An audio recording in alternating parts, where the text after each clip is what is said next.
gente hoje é diversidade.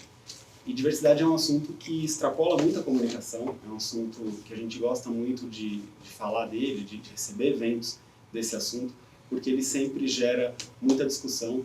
E quando a gente tem academia de marcas, a gente faz muitos outros eventos que se chamam labs de comunicação, que a gente junta várias empresas para falar. E na academia de marcas, a gente se foca em uma empresa só, e essa empresa vem contar das iniciativas e do que tem feito em cada assunto. Então, quando a Latam nos procurou para falar de diversidade, eu gostei muito da abordagem deles, de trazer pessoas aqui que não são só das áreas de comunicação, que é muito comum pela natureza da nossa associação, que só pessoas de comunicação vinham aqui falar com vocês. E hoje vocês vão ver que a Latam ajudou a gente nisso também, a sair um pouco da nossa bolha aqui, para a gente falar com outras áreas, e eles trouxeram pessoas da operação, e no nosso papo de alinhamento mostraram coisas que eu achei bem interessantes, inclusive imagens que vocês vão ver que mostram muito a diversidade da Latam.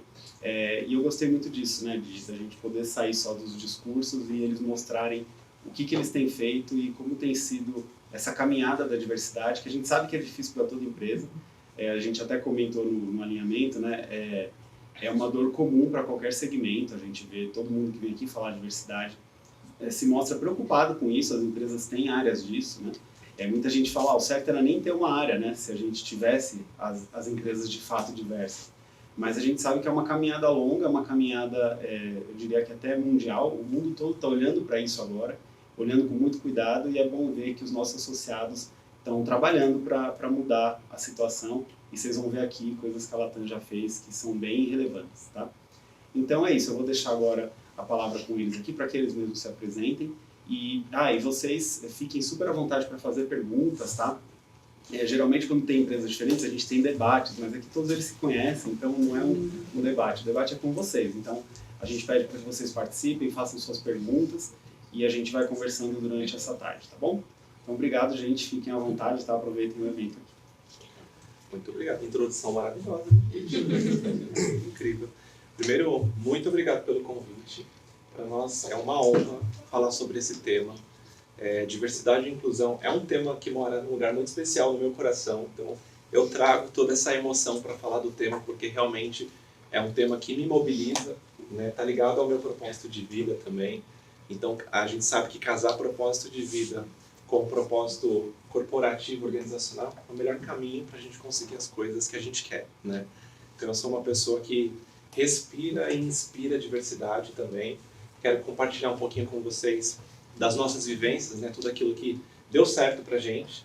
Também compartilhar de maneira super transparente aquilo que foi desafio, que foi barreira, que a gente sabe que nessas boas práticas, a gente fazendo essa troca, a gente consegue verdadeiramente compartilhar vivências, né? Expandir aquilo que a gente está trabalhando dentro de uma organização, para que outras organizações também se inspirem e comecem a trabalhar suas iniciativas, porque a gente sabe que essa é uma mensagem transversal, né? A gente está vivendo esse momento enquanto sociedade e as empresas precisam se organizar, se ajustar de maneira rápida a essa adaptabilidade que o negócio demanda da gente, né? A sociedade está demandando mudança muito rápida e as empresas precisam ter tempo de resposta para conseguir responder a essas demandas sociais.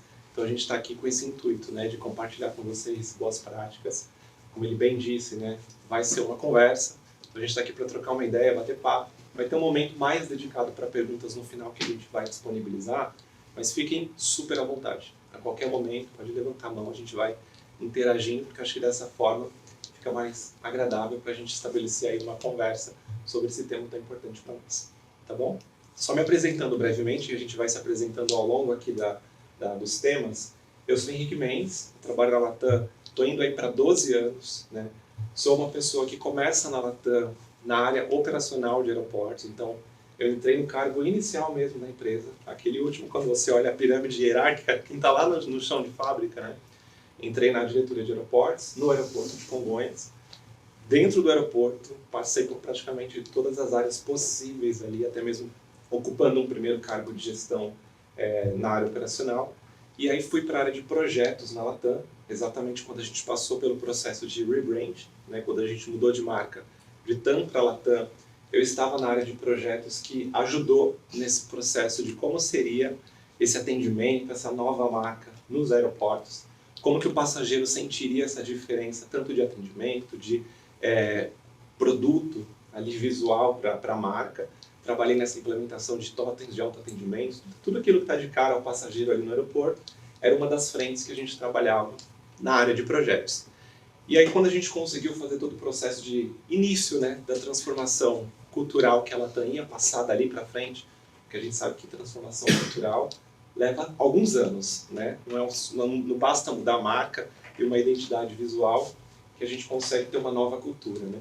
A gente começou a trabalhar a cultura e eu tive uma conexão muito forte desde sempre com RH, que é a minha área de formação, né? RH sempre esteve muito presente nas minhas intenções, quando eu penso em carreira, é nesse lugar que eu quero estar. E aí participei de processo seletivo interno na Latam, primeiro como instrutor de treinamento. Obrigado, filho.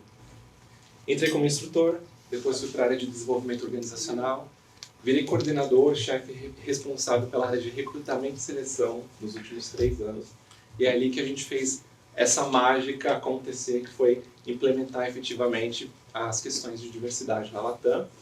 E agora estou assumindo a área de desenvolvimento organizacional para dar continuidade também a essas iniciativas.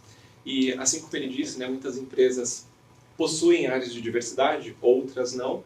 A Latam é uma dessas empresas que não possui uma área de diversidade específica, mas a gente tem um comitê global de diversidade e inclusão, que eu vou mostrar um pouco para vocês como que a gente chegou nesse comitê, que tem representantes de diversas áreas, de diversos países, que tratam as questões de diversidade das suas localidades, né? Então, eu represento o Brasil dentro desse comitê de diversidade e inclusão na Latam, com mais 2 pessoas do Brasil, para levar as nossas demandas. Porque a gente está falando de uma empresa multinacional, presente em diversos países. Então, se a gente for olhar a diversidade com uma única ótica, a gente também não vai estar contemplando toda a diversidade presente na nossa indústria, empresa. Então, a gente criou esse comitê para efetivamente dar continuidade às ações e ter um direcionamento intencional para implementar a diversidade de maneira prática na nossa organização, tá bom? E aí só um breve contexto em relação à Latam, que pode ser que não estejamos todos na mesma página, né? A Latam, ela é resultado da fusão de 2 grandes empresas aqui na América Latina, né? A LAM, que é de origem chilena, e a TAM, origem brasileira, que tem todo um saudosismo por trás dessas 2 marcas, né? Que foram grandes referências para nós na América Latina de um bom atendimento, de uma marca potente, né, para o mercado. Quando se pensa em TAM, se pensa no tapete vermelho histórico ali para os clientes, o CEO da nossa empresa recepcionando os passageiros ali na pista do aeroporto de Congonhas, era algo muito emblemático. E a Latam, quando ela se transforma no que ela é hoje, ela traz essas 2 heranças, né? Porque para o Chile, a LAM também tinha toda essa marca muito potente, presente ali. E quando a gente une essas 2 grandes potências na América Latina para se tornar uma empresa referência na região da América Latina. Então, uma das poucas marcas que se apresenta, né, genuinamente latino-americana, né, que deixa de ser uma marca só brasileira ou só chilena e passa a entender a América Latina como uma região. Tanto que na Latam a gente não fala de voos que conectam aqui o Brasil à América Latina como voos internacionais, a gente chama de voos regionais, que para outras indústrias aqui na aviação, o voo regional é para o interior, né, da capital para o interior. A gente considera que um voo Guarulhos-Chile é um voo regional, porque para a gente a região da América Latina se tornou até pequena, considerando a força do grupo como potência nessa região, né? E os voos internacionais para a gente, o que a gente considera realmente são os transoceânicos para outros continentes. Então isso mostra o tamanho do poder da nossa marca, né? Os números eles dizem por si só. E a gente tem, só no Brasil, mais de 20 mil colaboradores, a gente está presente em mais de 25 países, né? A gente tem todos esses grandes números que demonstram o nosso potencial enquanto marca, enquanto empresa. E quando a gente olha para as nossas pessoas, essa diversidade dos números também se fazem presentes, né? Então, trabalhar numa empresa que é, né, dessa proporção é trabalhar com diferentes pessoas. Então, quando a gente começa a olhar diversidade e inclusão, a gente começa e nesse processo de transformação cultural para fazer a Latam ser o que ela é hoje, a gente começou a revisitar um pouco quem eram as nossas pessoas que estavam aqui dentro. E aí a gente teve um momento muito divisor de águas para a gente chegar no tema diversidade, que foi a pandemia. Né? Junto com a pandemia, muitas empresas tiveram que se reorganizar para pensar novamente como que era fazer o seu próprio negócio dentro daquelas circunstâncias. Né? E para nós não foi diferente. A gente, na pandemia, teve que reaprender, né, com os aviões no chão, sem voar, o que seria a empresa dali para frente. Primeiro, que se ela ia sobreviver ou não. E segundo, se a empresa saísse daquela situação, como que a empresa sairia melhor do que ela entrou. Esse foi um grande desafio que a gente teve na mão, dentre muitos outros desafios, como, por exemplo, demitir só no Brasil mais de 6 mil pessoas, porque imagina, gente, a aviação foi muito afetada nesse período, todo mundo acompanhou, né? Aviões no chão, a gente não tem o que fazer para o nosso negócio dar continuidade, né? Então ali foi um momento, inclusive, importante para a gente desacelerar os motores, literalmente, e começar a rever os nossos processos internos. E no RH é quando a gente começa a olhar para o nosso propósito, né, para os nossos valores, e ver o que a gente conseguia fazer para voltar ainda mais forte da pandemia. Daí vem o Mais Latam, que a gente divulgou enquanto marca, para que cada vez que a gente conseguisse se posicionar, a gente conseguisse ser ainda mais aquilo que a gente já tinha muito consolidado no nosso negócio. Né? E dentro dessa construção, quando a gente olha para o nosso propósito de empresa, ele é um propósito muito potente para nós, né? Que é cuidamos para levar os sonhos ao seu destino. Cuidamos para que os sonhos cheguem ao seu destino. Isso tem uma potência para nós, que a gente está falando aqui dos sonhos, do passageiro enquanto sonho, do funcionário enquanto sonho, porque a gente cuidando dos nossos sonhos para que eles cheguem ao destino, a gente consegue efetivamente conseguir manter essa engrenagem funcionando, né? E para isso a gente tem as nossas guias de conduta que direcionam para a gente chegar nesse propósito. E aí quando a gente começou a olhar para isso na pandemia, a gente precisava dar um update na nossa cultura organizacional para começar a entrar um pouco mais dessas discussões na sociedade. Porque junto com a pandemia também a gente começou a falar mais sobre as relações humanas. A gente precisou se conectar mais com as pessoas para a gente conseguir ter sustentabilidade para tudo que a gente fosse fazer. Né? Era tudo que a gente tinha para poder se amparar naquela situação. É quando entra o JETS para nós como um conceito de cultura organizacional. O JETS, internamente, ele vem como uma proposta para a gente ser justo em tudo que a gente for fazer, para o cliente e para as nossas pessoas, empáticos, transparentes e simples. E se a gente estivesse fazendo isso, a gente entendia que a gente estava num bom caminho para se conectar melhor com a sociedade e com as nossas pessoas. E é dentro dessa letra E do JETS, que é o E de empatia, que mora o início das discussões da diversidade e inclusão na Latam. Né? Como que a gente ia conseguir ser mais empático com as nossas pessoas e com a sociedade, para a gente atender melhor os nossos clientes, trabalhando diversidade e inclusão, porque a gente entendia que o mercado estava traçando planos para que esse fosse o caminho. Quando a gente olhava Fórum Econômico Mundial, setor público e privado indo por esse caminho. Habilidades do futuro, né? Quando a gente olha o Pacto 2030 da ONU, todos esses movimentos sociais foram cantando para as organizações o que elas precisavam fazer para se ajustar, olhando para o futuro. Aí vem todas as questões de ESG, sustentabilidade, como que a gente dialoga melhor com a sociedade. E aí a Latam começa a revisitar os seus processos, né? Então, por que a Latam decidiu falar disso? E por que é importante falar disso nas empresas, né? Primeiro, já que a gente está olhando para o movimento social, a gente precisa olhar para a sociedade antes de olhar para a empresa.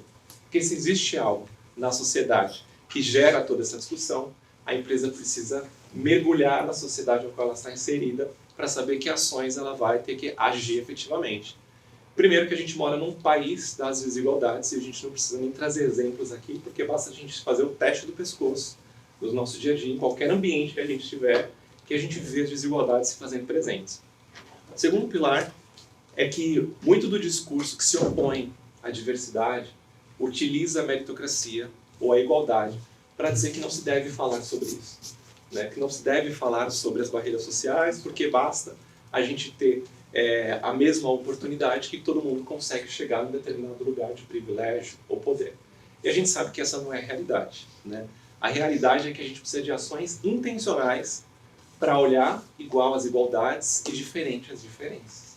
Então, quando a gente olha o conceito de equidade dentro desse contexto de um país desigual, é o que faz mais sentido para a gente considerar a jornada para alcance dos objetivos, e não o mesmo pé de igualdade. Porque como esse exemplo ilustra, se a gente dá a mesma oportunidade para as pessoas e não considera as oportunidades que essa pessoa teve ao longo da vida, eu não posso esperar que tenha um resultado exatamente igual no final, né? E aí, trazendo o exemplo de equidade, eu trago meu próprio exemplo nisso, tá? Então, como eu contei para vocês, eu sou uma pessoa que vem do cargo de entrada na empresa e hoje respondo por uma área tão importante em RH, tanto por diversidade quanto desenvolvimento organizacional, e não só na Latam, mas na minha vida, ações intencionais, ações afirmativas fizeram chegar onde eu estou hoje. Então eu trago isso com muita convicção para falar que a ação afirmativa, que é a grande chave para se trabalhar a diversidade nas empresas, é o caminho. Sem ações intencionais, direcionadas, diversidade não sai do slide, não sai do PowerPoint. Para ir para a prática, a gente precisa olhar essas diferenças das pessoas, considerar essas diferenças de ponto de partida, para saber como que a estrutura, tanto privada quanto pública, se ajusta para garantir que as pessoas tenham acesso à oportunidade. Então, quando eu olho para a minha história, né, como ação afirmativa, eu tive uma mãe, empregada doméstica, que foi atrás de uma ONG para me colocar, porque eu tinha tempo vago à tarde, e ela queria que eu estivesse fazendo alguma coisa e não estando na rua. E de fato eu já estava na rua vendendo coisas no Farol, com 12 anos de idade. O que me fez sair daquela situação para hoje estar aqui foi uma ONG que aceitou a minha inscrição com a minha mãe, porque a minha mãe tinha essa condição de trabalhar o dia inteiro, não tinha ninguém para me olhar, cuidar de mim quando estava em casa. Então, uma primeira ação afirmativa que com certeza foi o propulsor para eu estar aqui hoje. Dentro dessa ONG eu fiz aulas de música, e aí ganhei uma bolsa de estudos no Conservatório de Música no Brooklyn para estudar piano. Ação afirmativa, bolsa de estudos. Ações intencionais, porque eu vinha de um conceito de vulnerabilidade.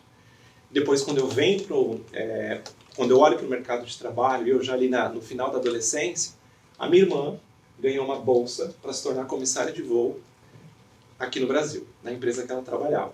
Então a minha irmã lá em casa foi a pessoa que virou a chavinha para o é possível.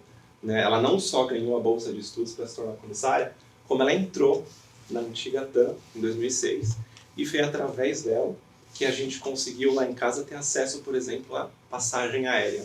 Porque a gente tem um benefício maravilhoso, né? Não sei se vocês sabem, mas quem trabalha na aviação tem um benefício maravilhoso, que é poder conhecer o mundo. Isso está dentro da nossa proposta de valor, porque realmente a gente paga pouco ou quase nada para conhecer o mundo onde a gente opera. E graças a Deus a gente trabalha numa empresa que está aí presente em mais de 25 países. E para a gente é fácil conhecer o mundo, porque o maior custo de uma viagem é o trecho aéreo, né? Então, com 16 anos, tive acesso à aviação, voando nos aviões da própria Latam. Aquilo me despertou o olhar do tipo, é possível estar aqui também.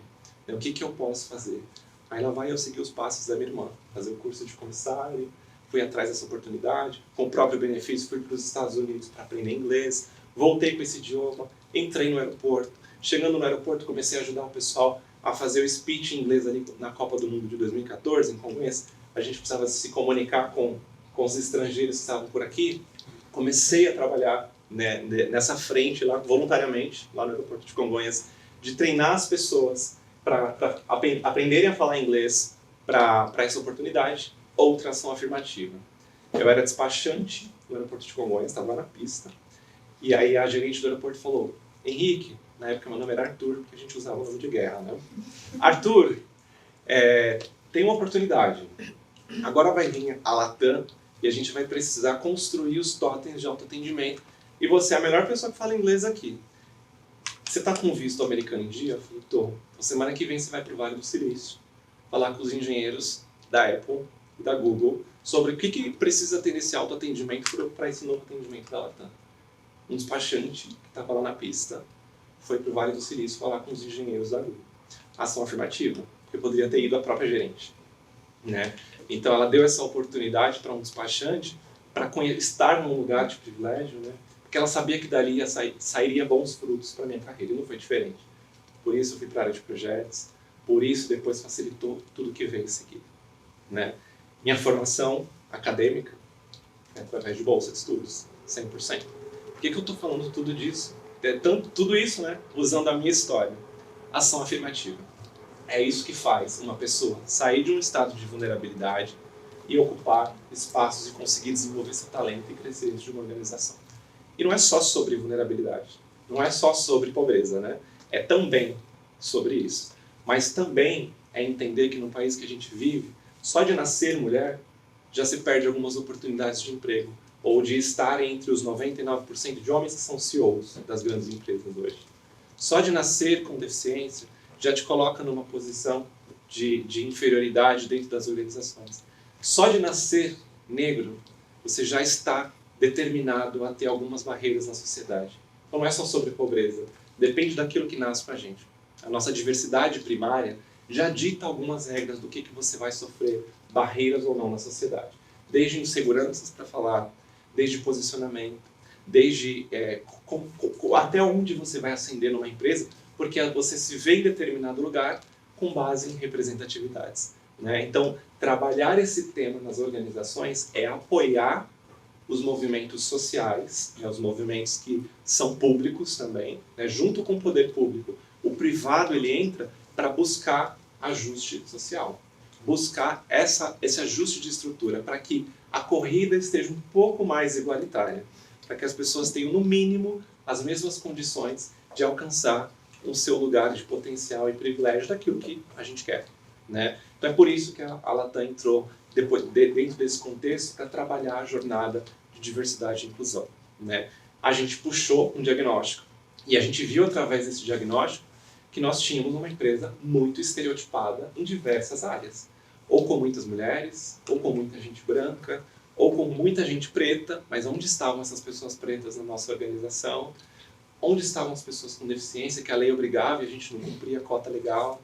Esse diagnóstico, que é por onde a gente começou a nossa jornada, já deu um scanner para nós, o que precisava ser trabalhado, né? Através dos marcadores demográficos, que é medir quem são as pessoas da sua empresa, quais são os fatores de diversidade que as distinguem e onde elas estão alocadas, já é o primeiro passo para as empresas entenderem o que precisa ser feito, né? Porque a partir disso você entende os déficits desse ajuste social que precisa ser feito. Depois de um diagnóstico, não adianta só mapear, você precisa se posicionar enquanto empresa para dizer esse é o caminho que a gente traçou, essa é a nossa escolha e de que forma a gente faz esse posicionamento. E aqui a gente está falando de marca, comunicação interna, comunicação externa. Como que a gente diz para o mundo que a gente está antenado com esse movimento, que esse é o caminho que a gente vai seguir. Aí entra o posicionamento. O plano tático, ele entra como uma ação intencional dentro da empresa para falar, ok, a gente não tem esse know-how aqui para fazer esses ajustes estruturais. O que a gente precisa fazer enquanto organização? Buscar especialização fora. A empresa vem buscar uma consultoria referência no mercado para nos apoiar, para construir essa história de maneira consolidada, com ações direcionadas para muitos anos, né? A gente não acredita que diversidade, como muitos outros projetos, tem o começo, meio e fim. Diferente de todos os outros projetos da nossa organização, esse é um projeto com começo e continuidade, e meio, porque a sociedade vai continuar mudando, e está mudando tudo muito rápido, e a gente vai ter que continuar respondendo essas mudanças de maneira estratégica e com fácil adaptabilidade a esses movimentos sociais. Então, por isso que diversidade é um processo que demanda monitoramento, acompanhamento e ter um plano tático muito bem estabelecido para dizer para a sociedade e para nossas pessoas qual o caminho que a gente está seguindo, né? E falando em caminho, a gente passa por 3 pilares: comprometimento, representatividade e cultura inclusiva. É isso que essa consultoria desenhou para nós, para falar, se vocês forem por esse caminho, é um caminho de segurança para trazer solidificação daquilo que vocês vão construir, para não cair naqueles golpes do mercado de marketear muito e fazer pouco, né? A gente foi por um caminho totalmente inverso, fazer muito dentro de casa e divulgar pouco. Tanto que, depois de 3 anos trabalhando fortemente esse tema, agora, em 2024, é que a gente começa a ver mais repercussão em rede social, em LinkedIn, dentro da nossa própria comunicação de marketing externo. Agora a empresa começa a dar esse passo, e não foi assim há 3 anos atrás. A gente precisou deixar uma cultura muito sólida e forte para que as nossas pessoas sentissem que aquilo é genuíno que realmente a transformação estava acontecendo, para aí sim a gente olhar para o mercado e falar, ó, esse nosso posicionamento é porque a gente já tem ações para poder demonstrar que a gente está trabalhando isso de uma maneira séria, responsável e que considera todas essas questões sociais, né? Muita coisa a gente já fez, e mais do que falar para vocês um pouco desses números e tudo mais, eu queria mostrar para vocês um breve vídeo que mostra um pouquinho as nossas pessoas vivenciando, né, toda essa transformação lá na Latam. Construir uma jornada assertiva em diversidade e inclusão é uma tarefa contínua para a Latam. E tão importante quanto incluir é comunicar esses valores e atitudes para o nosso público interno. Agora pensar aí o que dá realmente vontade de trabalhar ainda mais aqui para a gente mostrar um pouquinho dos nossos colaboradores. Aqui na Latam, entendemos o real significado de ser humano. Somos uma empresa feita por pessoas e para pessoas. E a força de nossa equipe está na pluralidade de pensamentos, experiências e origens. Cada um de nós buscando ser cada dia mais Jets, justos, empáticos, transparentes e simples, os pilares da cultura Latam. A nossa equipe é focada em diversidade, equidade e inclusão. E falamos sobre estes temas nos nossos canais internos, para que todas e todos se sintam parte da companhia. Com planejamento, empatia e consistência, em pouco tempo construímos uma jornada inclusiva que muitas empresas demoram anos para alcançar. E a Mariana, consultora de RH na academia, é uma das responsáveis pelo projeto que recruta e contrata cada um desses colaboradores. E tanto ela como eles têm um ponto em comum que os une. Eles fazem parte dos mais de 600 colaboradores com deficiência da Latam Brasil. E como chegamos até aqui? Definimos pilares de diversidade em gênero, raça, pessoas com deficiência e LGBTQIA+. Fizemos disso um movimento simples e didático, abrangendo todos os níveis e áreas da companhia. Promovemos e transmitimos rodas de conversas e webinars sobre diversidade e inclusão em nossos canais. Utilizamos ferramentas de leitura para deficientes visuais. Em nossos vídeos do CEO, temos o recurso de Libras, trazendo mais acessibilidade. Para manter a consistência das nossas ações de comunicação interna, ainda utilizamos nossos pontos de contato, aplicativo, webcast e newsletter, sempre com uma linguagem simples e moderna para levar as pautas e ações de diversidade para toda a empresa. Sabemos que uma série de companhias iniciaram essa jornada antes de nós, mas nós nos diferenciamos pela consistência e ações projetadas a serem simples, transparentes e didáticas, abrangendo todos os níveis hierárquicos e áreas da Latam. Ultrapassamos nossas metas, Mas pretendemos ir além. escolhendo caminhos que nos fazem chegar mais longe. Bom, e ultrapassamos nossas metas mesmo, tá, gente? A gente vai falar um pouquinho dos números para vocês verem como que nos últimos 2 anos realmente os nossos ponteiros mudaram, né, para a gente ver a diversidade presente na nossa organização, porque a gente sabe que é aí que começa a jornada, né? Ela não é o término. A representatividade, que é trazer as pessoas, está ligada ao primeiro pilar de diversidade. Inclusão é onde começa a jornada para como essas pessoas se desenvolvem, como elas serão aceitas no espaço onde muitas vezes ela vai ser a única com um determinado fenótipo, né? Então acho que olhar para todas essas nuances em torno da inclusão é onde a gente está nesse momento construindo uma Latam com cada vez mais senso de pertencimento entre as pessoas e que a gente consiga fazer ações muito genuínas nesse sentido. Diante de posicionamento, né, como eu falei para vocês, nossa comunicação interna e externa mudou assim drasticamente a forma de se comunicar com a sociedade, né? Então, se a gente, eu fiz esse estudo, né, de olhar um pouquinho para o passado, como que a TAM se comunicava, como que a Latam mesmo se comunicava quando ela se transformou no que é hoje. E hoje, quando a gente entra, seja no Instagram da empresa, ou no LinkedIn, ou no próprio site do YouTube, né, quando você entra no canal do YouTube para ver os vídeos da empresa, você se depara com uma empresa que consegue se comunicar melhor com todas as pessoas, não só com um nicho específico, né? Não só com o passageiro target para nós, como era no passado, que eram os passageiros de alto valor, que representavam muito dos clientes que eram fidelidade para nós. Hoje, com todo esse senso, né, de democratização da aviação, a Latam está conseguindo interagir melhor com praticamente todas as gerações, né? Então, a gente percebe nas participações recentes que a gente teve em programas de nível nacional, né, como patrocinador de programas, de eventos, desde o Rock in Rio, Detal, o Big Brother Brasil, né, pelo segundo ano a gente tem participado, e isso ampliou muito o nosso potencial de marca para diversas gerações que não tinham acesso, né? Se a gente olha a nossa forma de se comunicar hoje no Instagram, né, os vídeos que são postados na empresa, são vídeos mais despojados, que dialogam melhor com a geração Z, né, que a geração Z já está consumindo serviços, né, já está voando. Então, se a gente não dá esse update para atualizar a nossa conversa com todas as gerações, a gente, de certa forma, também não consegue ser inclusivo na forma de se comunicar e de se posicionar. E por que é importante, né, falar com todas as pessoas? Porque gera aquilo que a gente chama de representatividade, né?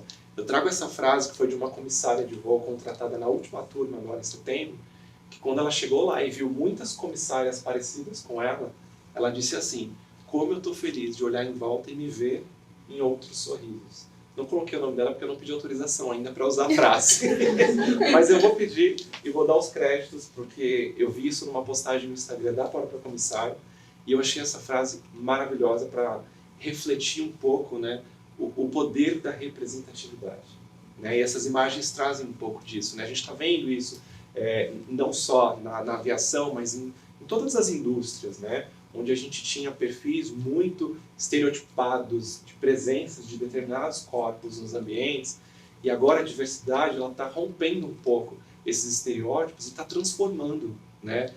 Não só as organizações, mas transformando sonhos, porque a representatividade ela mexe na base, né? A gente chama isso de dream gap, é a gap do sonho.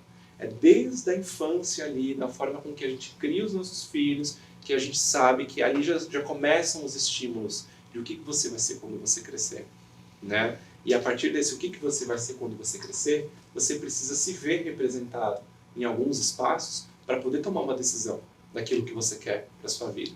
Só que se você olha para um determinado lugar e você não vê pessoas iguais a você naquele lugar, acaba dando essa dream gap, que o seu sonho acaba sendo interrompido. Putz, mas não tem mulher pilotando o avião, é sempre um homem sentado naquele lugar.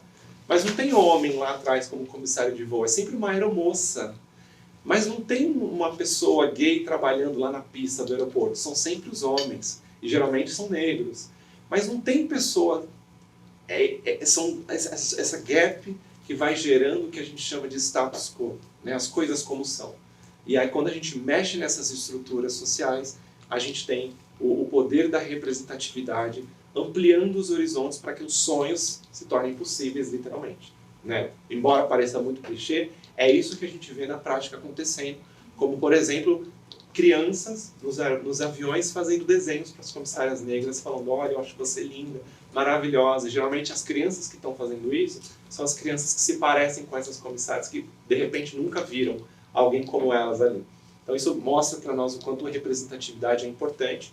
E não basta trazer discurso, trazer intenções, se a gente não estabelece metas para que realmente a empresa consiga ser estratégica em que ponteiros a gente pretende mexer, né? Então a gente está olhando gênero, pessoa com deficiência e profissionais diversos de uma maneira geral, de acordo com o contexto de cada região, né? Gênero, a gente busca uma disparidade mínima de 40% e máxima de 60% entre gêneros em qualquer área que a gente entrar na Latam. Então, se é uma área muito populada por mulheres, que não tenha mais de 60% para ter no mínimo 40% de homens representados. Mas se é uma área muito masculinizada, que tenha pelo menos 40% de mulheres para também ter essa equidade de gênero nessas posições.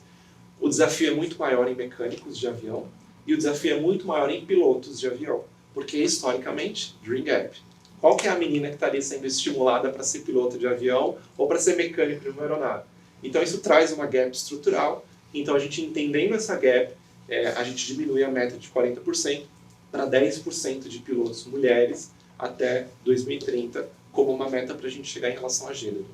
Pessoas com deficiência, 5% em todos os níveis e áreas, também por conta do cumprimento de uma cota legal, mas que mesmo existindo uma lei por trás, né, lembra, poder público e privado precisam dar juntos para mover alguns ponteiros, né? A maioria das empresas no Brasil não cumprem a lei de cotas. Então é um desafio trazer 5%, numa empresa de proporção como a nossa, que 5% representa 700 pessoas com deficiência só no Brasil, e a gente está falando disso a nível mundo, 5% em cada país onde a gente opera, né? E profissionais diversos é quando a gente olha para o todo, né? Quando a gente olha o lugar onde a gente está, no caso do Brasil, inevitavelmente a gente precisa falar de raça, porque a gente vem dessa origem que a escravização trouxe para nós, e a desigualdade racial é muito presente nas organizações, então inevitavelmente a gente não pode falar de raça. Pessoas LGBTQIA+, também, né, com uma lupa e um foco muito mais direcionado para a letra T da sigla, que é para pessoas transexuais, por isso que a gente vai ver alguns reflexos disso, porque isso foi um olhar direcionado, porque a gente entende que da sigla é o marcador que passa por maior vulnerabilidade, que passa por maiores barreiras para o alcance de oportunidades no mercado formal. Então, já que a gente precisa olhar para a sigla, a gente olha para ela como um todo, mas coloca um foco muito mais direcionado e estratégico para a contratação de pessoas transexuais e travestis que dificilmente conseguem ocupar espaços de privilégio e poder se não for por ação afirmativa, porque a gente sabe que muitas vezes a barreira não está no profissional, está na empresa em receber e incluir essas pessoas, porque muitas vezes não considera esse marcador como um marcador potencial profissional para ocupar determinados espaços. E aí, os números, como eu disse para vocês, a gente já evoluiu bastante, né? Dentro das nossas metas, a gente entende que a primeira delas, né, em rol executivo, que a meta é chegar em 40% até o ano que vem, a gente já está em 34%. Então tá uma meta super próxima de ser alcançada. Em manutenção, olha o salto que a gente deu, de 6,41% de mulheres para 9,21% em praticamente um ano, né? E a gente está, uma meta que é para 2030, para chegar em 10%, muito provável que a gente já alcance em 2025, né? Mulheres pilotos, um grande desafio. A gente está em 2024, neste momento, com 3,78% de mulheres pilotos no Brasil, e a meta é chegar em 10% até 2030, e aqui a gente tem várias nações no caminho para facilitar para que a gente consiga chegar nisso, né? E por último, quando a gente olha o Brasil como um todo, 36% de mulheres, quando a gente olha todo o nosso quadro, sem olhar cargo, e a meta é chegar em 40% até 2030. Quando a gente estabelece uma meta de diversidade, a gente não está falando que a gente vai desligar um perfil e contratar outro lugar. A gente está falando que dentro de um turnover natural e estimulando os gestores que fazem processo seletivo junto com o RH, para que eles tenham um olhar direcionado no momento de contratar uma nova pessoa para a equipe, né? Que dentro dos perfis que o RH apresente para esse gestor, ele consiga considerar por que não uma mulher ocupando esse espaço e esse lugar, sendo que você tem muitas vezes um perfil de currículo muito parecido. Ou muitas vezes o que a gente vê no mercado, o perfil da mulher dentro do currículo até superior ao do homem, e no final às vezes é o homem que é o contratado. Então quando a gente trabalha essa sensibilização com os gestores, automaticamente a gente vai movendo os ponteiros de uma maneira orgânica, né? Sem essa necessidade da gente fazer substituição de pessoas. E aqui isso desmistifica muito o que a gente escuta no mercado, principalmente de discursos que se opõem à diversidade, né? Que trazem um discurso de que a gente está tirando oportunidade de determinadas pessoas, e essa não é uma verdade. A ideia de diversidade é que a oportunidade seja distribuída para todos igualmente, e não só para determinados perfis, uma vez que a gente alcance equidade. Quando você alcança a equidade que é buscada, ali é aquele caixotinho que agora sim estamos todos no nível de oportunidade para que a gente consiga ocupar mesmo o espaço de privilégio. E olhando para pessoas com deficiência, a gente começou em agosto de 2022 com 3%, sem cumprir a lei de cotas, que é legal. E em setembro de 2023, um pouquinho mais de um ano, a gente já conseguiu reverter esse quadro de 355 pessoas contratadas para 618. E a partir de agosto de 2023, a gente está conforme o que pede a lei e além da meta. A gente já está no 5,2%, porque a gente entende que não é necessário parar dentro dos 5%, né? É a partir disso. É sempre a partir, sem um limite estabelecido, e a gente já conseguiu reverter esse quadro. E aí, para eu começar a passar a bola, porque eu já falei demais, né? Eu vou pedir para a Mariana se apresentar, e ela foi uma das pessoas diretamente responsáveis responsável por esse número. A Mari, ela é coordenadora de recrutamento e seleção, vai contar um pouquinho para a gente, né, como que foi para chegar nesse resultado aí, que realmente foi um marco histórico da gente. A gente está falando aqui de todo esse tempo da empresa, a gente nunca conseguiu chegar nos 5%. Então, trabalhar de maneira intencional gerou resultados, e a Mari está aqui para contar um pouquinho, né, quais foram os grandes pontos de sucesso para isso acontecer. Gente, eu vou ficar em pé, posso? Por favor. Eu vou dar voz, senão o pessoal lá do fundo só vai ouvir a voz, não vai ver a pessoa.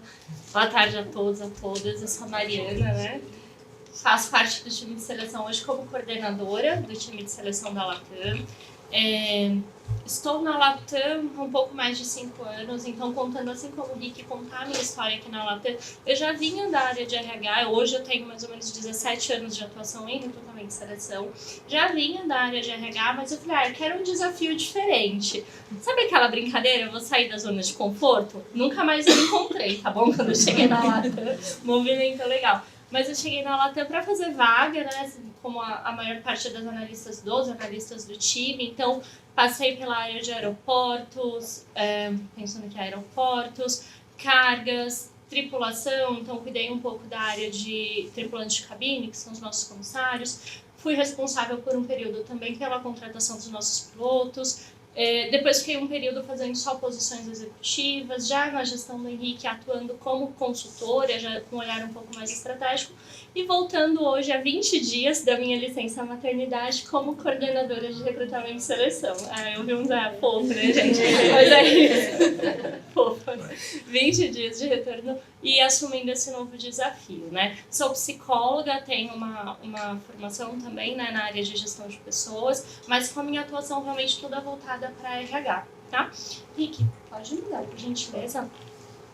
E aí falando um pouquinho do desafio especial, desafio para a contratação de pessoas com deficiência, né? Acho que vocês puderam observar no vídeo, eu também sou uma pessoa com deficiência, então tenho certa passabilidade, porque dependendo do ângulo isso não é notável, mas tenho uma deficiência física. E aí quando esse projeto chegou pra gente, na verdade eu já atuava como consultora, né? Foi nos dado esse projeto de contratação e eu lembro que na época a gente falava, meu Deus, não vai dar certo. Na ocasião, nós tínhamos que aumentar cerca de 260 posições com pessoas com deficiência.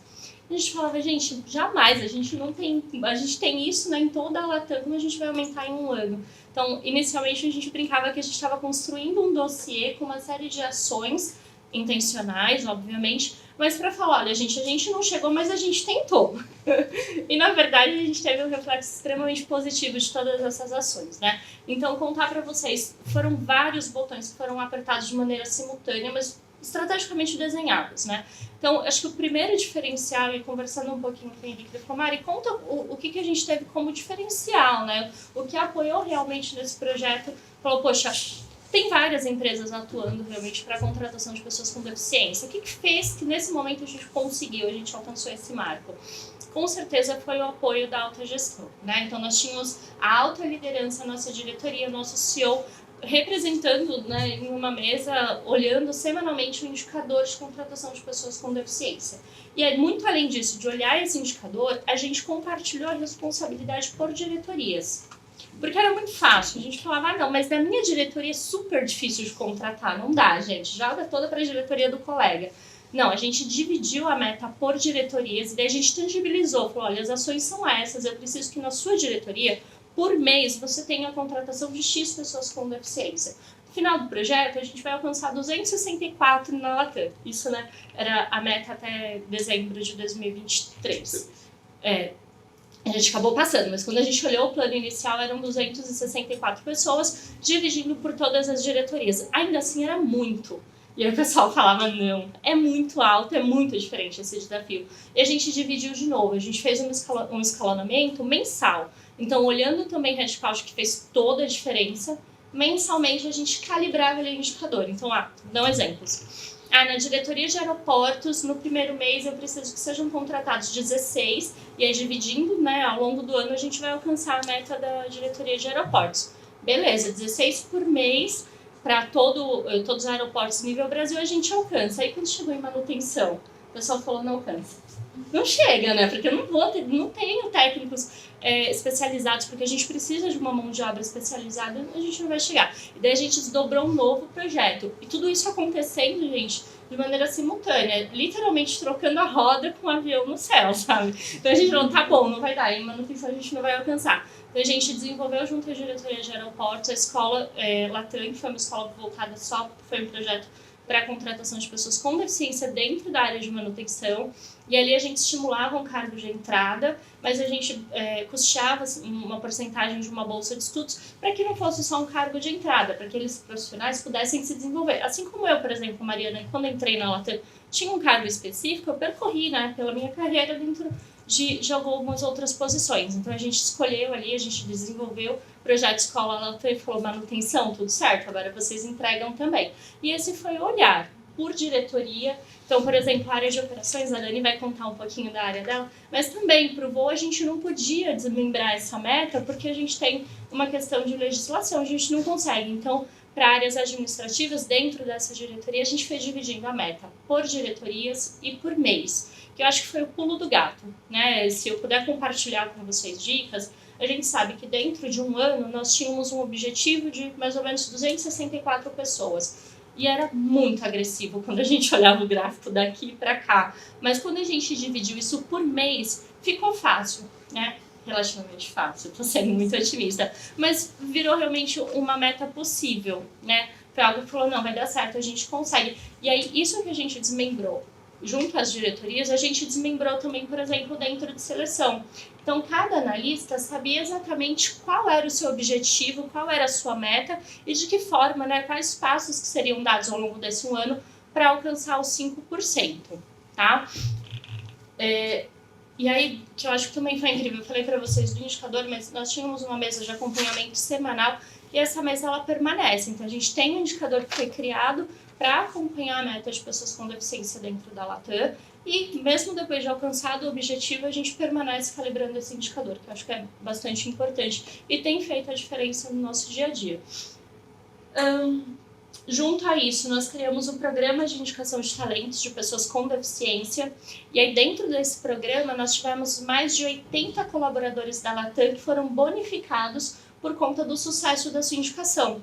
Então foi um programa incrível, porque nós vimos, obviamente, tinha uma questão genuína, porque eles indicavam pessoas para os nossos processos seletivos, mas os nossos colaboradores, eles também eram bonificados a partir do sucesso da indicação. Então, a gente contratou aquele profissional que você indicou, você recebe uma bonificação, na ocasião vale alimentação, mas isso refletia também e acabou engajando muito no projeto. Tá? Eu acho que outro, se a gente puder compartilhar com vocês, acho que foi outro case de sucesso. Fizemos um mapeamento dos postos de trabalho, e aí foi um mapeamento direcionado para a área de manutenção, que era onde a gente tinha um desafio muito grande. E aí vocês vão me falar, Mariana, então a Latam é 100% acessível? Gente, no quesito legal, todos os lugares, né, praticamente são, né? Se a gente pensar em acessibilidade de forma básica. Mas quando a gente começou a atuar dentro do processo seletivo, a gente entendeu que não dá. Eu, Mariana, tenho um tipo de deficiência física que hoje, por exemplo, eu não preciso de nenhum tipo de recurso de acessibilidade. Mas outro candidato com a mesma deficiência que eu tenho, talvez ele necessite de recursos distintos. É algo extremamente individual. Então, assim, a gente fez esse mapeamento porque nós precisávamos ter uma visão geral. E o mapeamento, ele não foi com um olhar para falar, legal, então nesse posto aqui cabe uma pessoa com deficiência física sem necessidade de nenhum tipo de acessibilidade. Aqui dá pra gente colocar uma pessoa física que tenha necessidade, sei lá, vou colocar aqui uma rampa, por exemplo. Não, foi um olhar oposto. Como eu faço para incluir pessoas com diversas deficiências em todos os postos de trabalho da Latam? Então, a gente realmente fez esse mapeamento com um olhar inclusivo, não para direcionar tipos de deficiências de acordo com cada um dos postos. Isso é extremamente importante. E, à medida que os processos foram evoluindo, a gente foi entendendo de maneira individual, então a gente vai contratar a Mariana que precisa de X tipo de acessibilidade. O gestor, ele já veio muito engajado também, a partir de um determinado momento do projeto, e o gestor, ele também participava disso. Olha, aqui a gente vai precisar dessas adaptações, ao longo do processo seletivo, enquanto a gente estava ali conduzindo, enquanto o recrutamento e seleção, as validações para a contratação do candidato, o gestor estava nos apoiando com os recursos de acessibilidade. Então, foi realmente um trabalho em conjunto. E aí vocês, é algo que eu ouvi que eu acho que é bacana compartilhar com vocês. Nenhuma empresa vai estar 100% acessível, né, para todos os tipos de deficiência. Então a gente vai esperar chegar nesse 100% para começar a incluir? Não dá. O colega ele fez assim, não dá mesmo. A gente precisa olhar de maneira individual e a gente convidou os candidatos para esse tipo de reflexão, né? Olha, meu posto de trabalho hoje, ele tem tais características. Me conta o que você precisa para eu te incluir nesse posto de trabalho. E os candidatos contavam, e inclusive foi um trabalho muito positivo, porque as pessoas se sentiram ouvidas, elas entenderam a importância daquilo. Olha, então, eu vou dar um exemplo. Aqui na Latam a gente tem o Hangar 2, que é uma base de trabalho administrativa, né? A maior parte dos postos são administrativos. Que dentro da Latam tá tudo certo, acessibilidade super ok. Mas a região é muito ruim de acessibilidade. Então, as calçadas, primeiro que tem muita ladeira, as calçadas são todas quebradas. Isso eu estou falando de acessibilidade básica, padrão, que a infraestrutura tem que ter. Não tem ali na região. Então, a gente convidava o candidato, olha, faz o seguinte, você foi aprovado, mas veja se para você é tranquilo chegar até aqui, você vai precisar trabalhar X% do seu tempo presencial, veja se é ok para você. E a gente foi convidando os candidatos a participarem de maneira muito individual desse processo de inclusão. Deu muito certo, pessoal. No começo nós tínhamos gestores que vinham para o processo assim, prontos para falar que não dava, que não podia, que não tinha condições. E hoje, na verdade, vem o gestor já apresentando o candidato e falando, olha, eu tenho um candidato, ele tem necessidade de tais recursos de acessibilidade, mas aqui eu consigo fazer isso daqui, Mari, eu consigo fazer pela minha área, isso daqui eu vou precisar de um suporte para conversar com o infra. Então a conversa mudou, gente, o cenário mudou de um jeito. Se eu contasse para o pessoal lá em 2022 que a gente ia chegar aqui do jeito que a gente está hoje, ninguém ia acreditar, né? Ia falar, não dá, Mariana, você não vai chegar nunca. O gestor te convidando para um processo seletivo, a vaga não é afirmativa e ele está querendo trazer um PCD, esquece. E não, a realidade mudou. Mudou muito na base da conversa, e aí falando com os gestores, porque a gente alinhou a meta com a diretoria e para os gestores chegou realmente como algo mandatório no sentido, a gente vai cumprir. Você me ajuda aí na ponta porque a gente precisa cumprir. Mas os gestores vinham com uma série de inseguranças, porque tudo que não é conhecido causa um pouco de estranheza, né? Causa um certo receio. E eu contei para vocês que eu sou uma pessoa com deficiência, nem todo mundo sabe. Então, dependendo do tipo de conversa, eu nem contava isso para o gestor. Para eu ouvir, para eu acolher as dúvidas, tudo que ele tinha para contar ali com relação aos receios dele. Porque quando a gente conta, às vezes o pessoal ela fica um pouco... cria uma certa censura, falar um pudor, né? Não vou falar para não ofender a Mariana. Então, dependendo da conversa, dependendo da mesa que eu sentava, eu não contava para uma pessoa com deficiência para ouvir, para acolher esse gestor de maneira muito genuína, transparente, ele me falar tudo o que ele estava pensando. E dali eu construí um discurso para tentar sensibilizar. Dependendo da mesa, eu tinha que chegar na porrada e falar, não, também sou uma pessoa com deficiência. Você não vai falar assim, peraí. Então a gente adaptou o discurso e deu muito certo. Eu tô falando da gente, falando de mim, mas todo o time de seleção veio alinhado com todo esse propósito. Então foi bastante interessante. E eu deixei aqui para contar para vocês, ao longo desse trajeto, nós tivemos mais de 420 posições que foram publicadas como afirmativas, né? O que o Henrique falou, a gente precisa de ações intencionais. Não dá para falar, olha, eu vou fechar, se a gente olhar o todo, né, foram mais de 340 contratações de pessoas com deficiência ao longo desse percurso, não vou fechar se eu não tiver ações intencionais, esquece, isso não existe.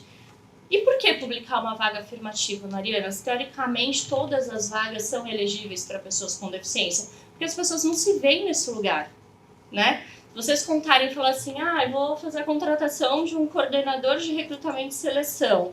Eu, Mariana, há 5 anos atrás, achei que ninguém imagina, né? Eu vindo de um mercado completamente diferente. Quem vai me dar essa oportunidade? E talvez se fosse uma oportunidade para uma pessoa com deficiência, talvez eu olhasse e falasse, puxa, é possível, uma vaga direcionada para mim, né? Então, por conta disso, a gente reforça a importância. Estou contando aqui de mais de 420 publicações de vagas afirmativas para pessoas com deficiência, mas a gente tem trabalhado assim para posições para mulheres, todos os marcadores de diversidade que a gente está trabalhando como meta na Latam, a gente tem desdobrado essas metas para as publicações também. Isso reflete nas contratações, reflete nas nossas shortlists, então o que a gente tem para apresentar para o gestor vai muito de acordo também com a maneira, né, com a forma como a gente publica essa vaga para o mercado.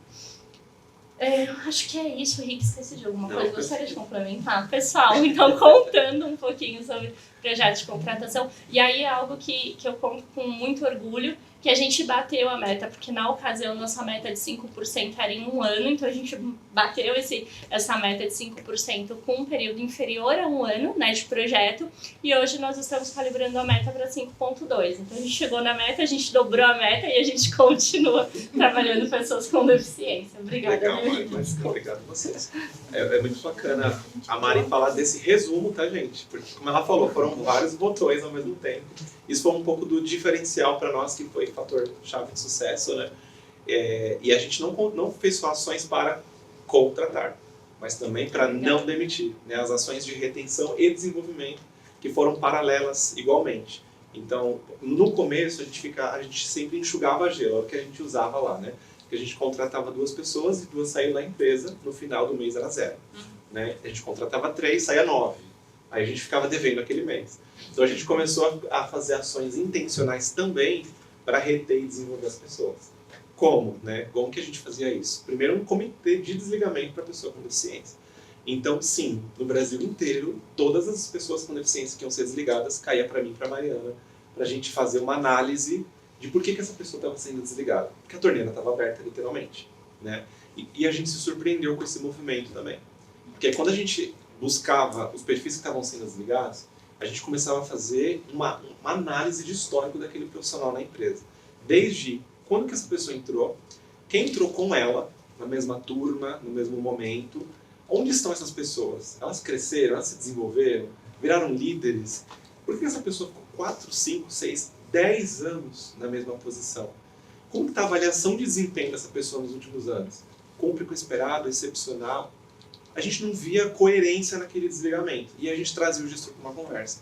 Você conta um pouquinho para a gente como que é essa pessoa lá no dia a dia? Uma pessoa totalmente remota, a gente nunca viu, mas os números diziam para a gente que tinha alguma coisa errada ali.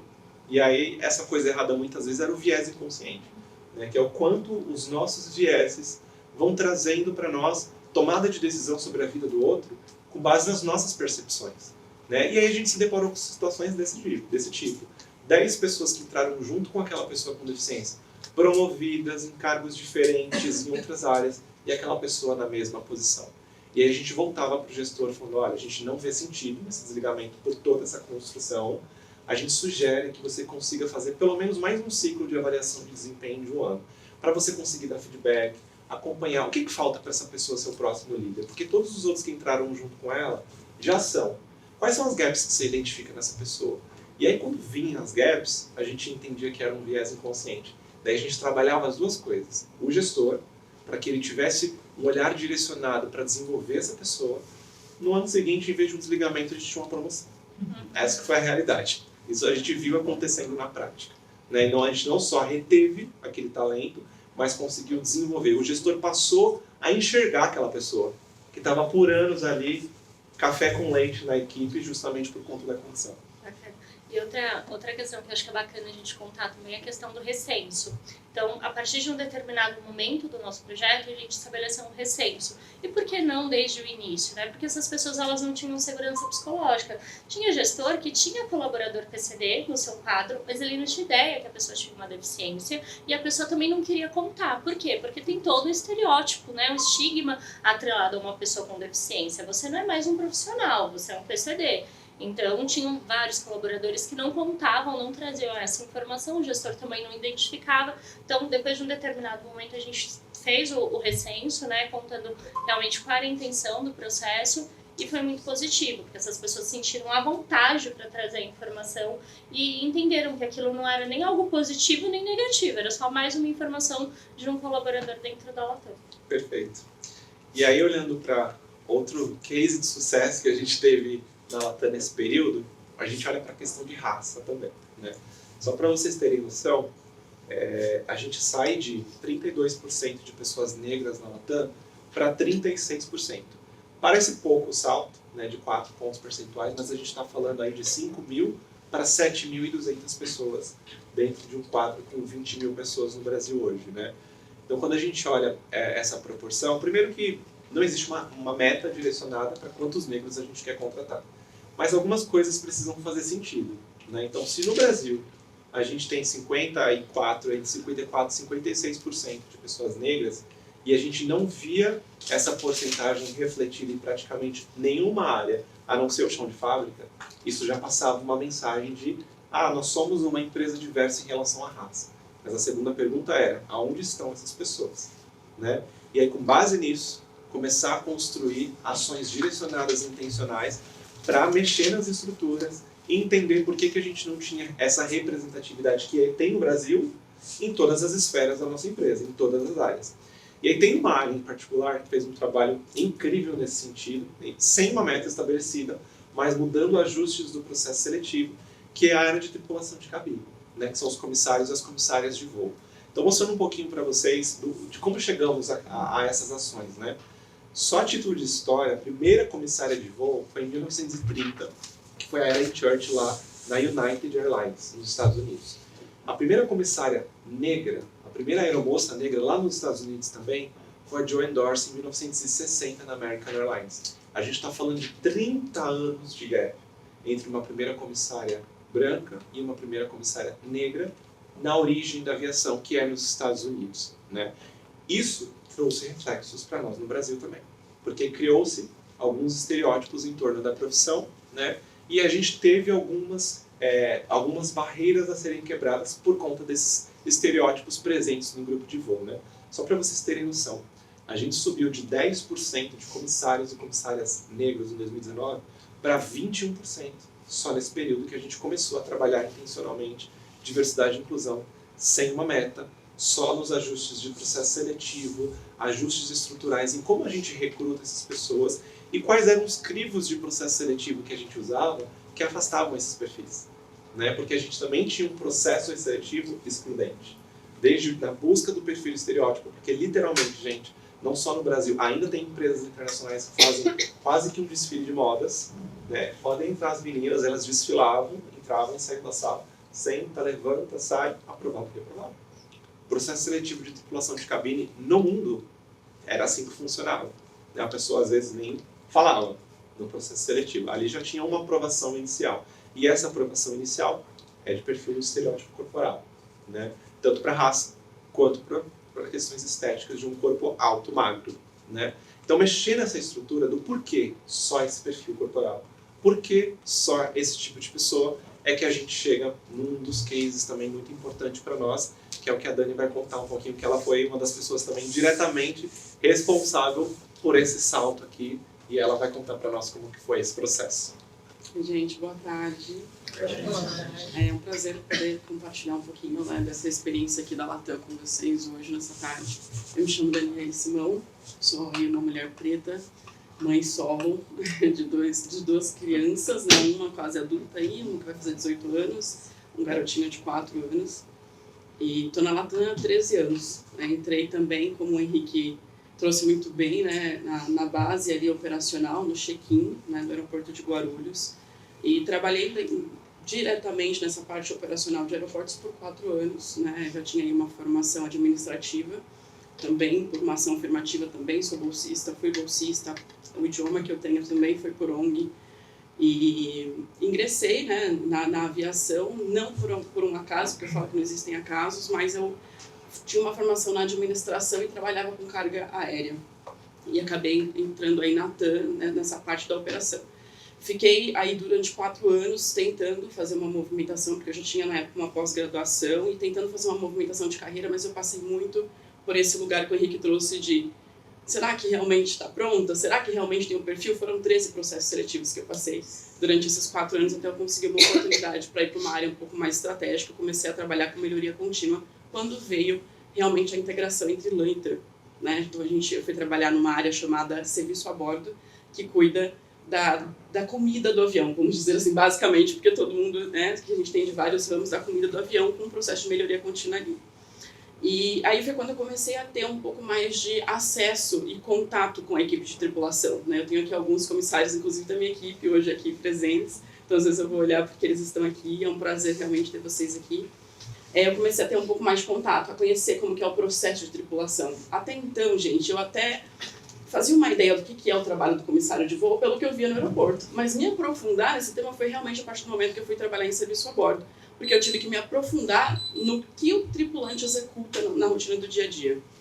E ali eu fiquei trabalhando por 4 anos, né? Em 2018 eu fui trabalhar com um processo também de melhoria contínua dentro de atrasos de voo voltado para o tripulante, para o comissário de voo, né? E aí eu acho que um ponto importante da gente voltar é entender um pouquinho da história da aviação para que a gente entre nesse perfil do tripulante, né? Que quando a gente fala tripulante, a gente está falando tanto de pilotos quanto de comissários de voo.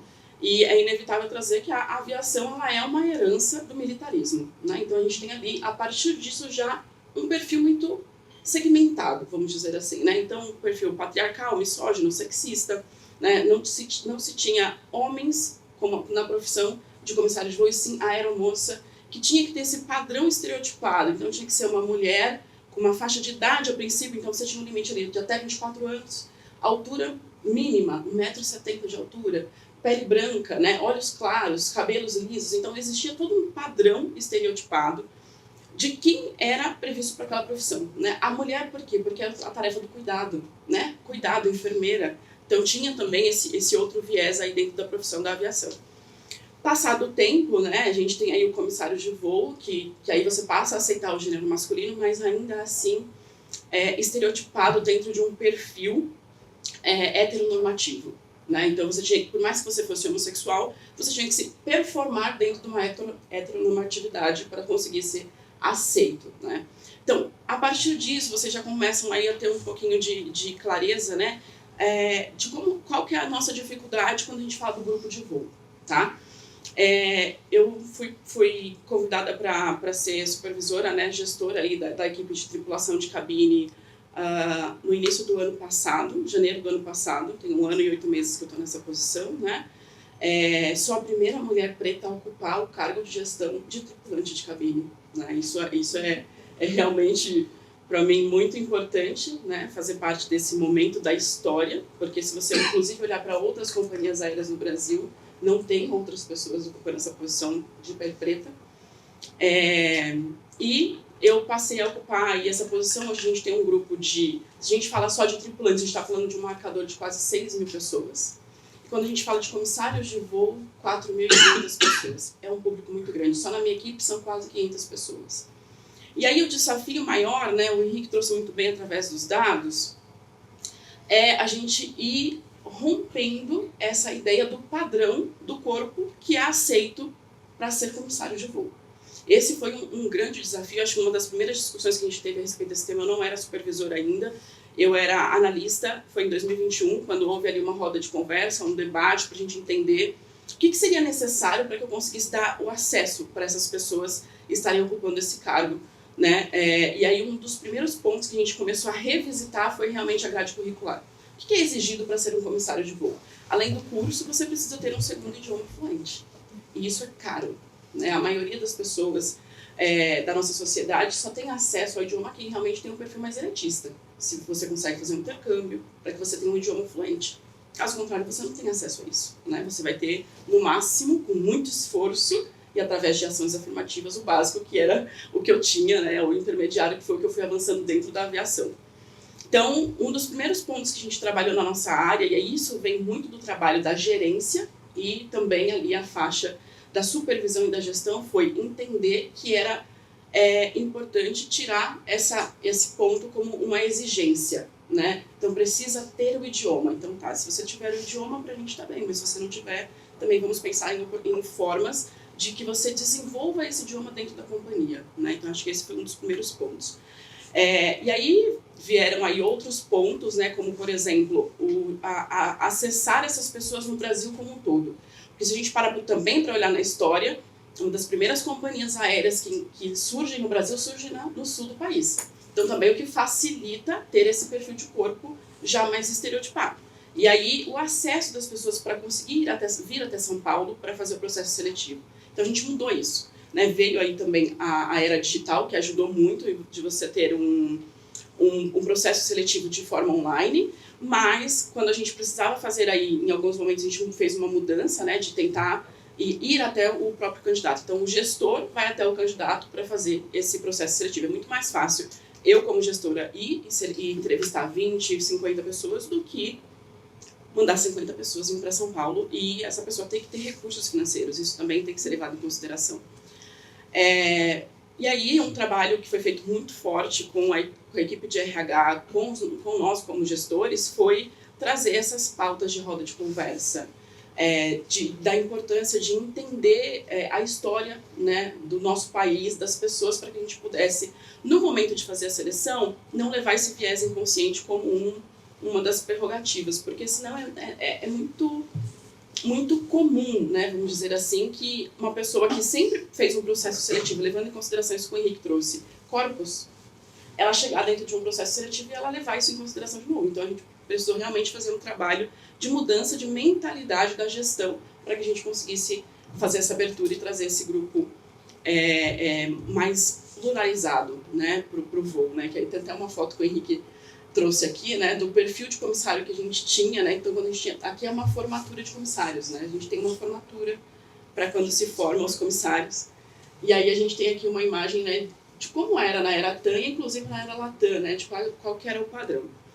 E aí a gente vem nesse caminho, né, de fazer esse processo de diversificar o grupo de acesso ao voo através dessa revisão curricular, né, de permitir que pessoas tenham o idioma, mas levando em consideração muito mais competências e habilidades desenvolvidas. Então, por exemplo, durante o processo seletivo, um dos cases que a gente trata ali com o profissional o quanto que eu vou trazer para ele uma situação, por exemplo, de discriminação racial, religiosa, transfóbica e homofóbica, qual vai ser o posicionamento dele diante dessa situação num voo, seja como passageiro, seja como colega de trabalho. Então isso também é uma forma da gente começar a olhar os valores desse profissional e não levar em consideração só o hard skill dele, né? Olhar um pouco mais o soft skill, a parte comportamental, enfim. E aí, né, conseguimos aí fazer esse trabalho, que foi realmente um trabalho grandioso, né, de ampliar o grupo de voo para uma pluralidade de corpos, mas hoje eu acho que o nosso maior desafio, e que para a gente como gestão é uma tarefa árdua e diária, é fazer com que essa parte da inclusão ela esteja ativa no cotidiano do tripulante, né? Por quê? Porque hoje a gente tem um número muito importante de ter pessoas transgêneras ou não binárias no nosso grupo de voo. Isso pra gente é uma vitória, mas requer uma reeducação de quem está aqui já, de quem já está voando, de quem já está aqui no grupo, e para isso a gente teve que fazer aí um trabalho, está executando na verdade esse trabalho, de entender as gerações, né? Então a gente traz aí pro grupo, né? Então a gente falando de uma pirâmide, né? Nós temos lá a gerência, a minha segunda faixa ali, que é a faixa de gestão. Abaixo de mim seriam os líderes dos voos, que é chamado de chefe de cabine. Então quem vai voar, que vê aquela pessoa com a camisa diferente, é o líder do voo, é o chefe de cabine. E aí tem os comissários auxiliares, né? Que acabam, quando ingressam na empresa, vão diretamente para esse cargo de comissários auxiliares.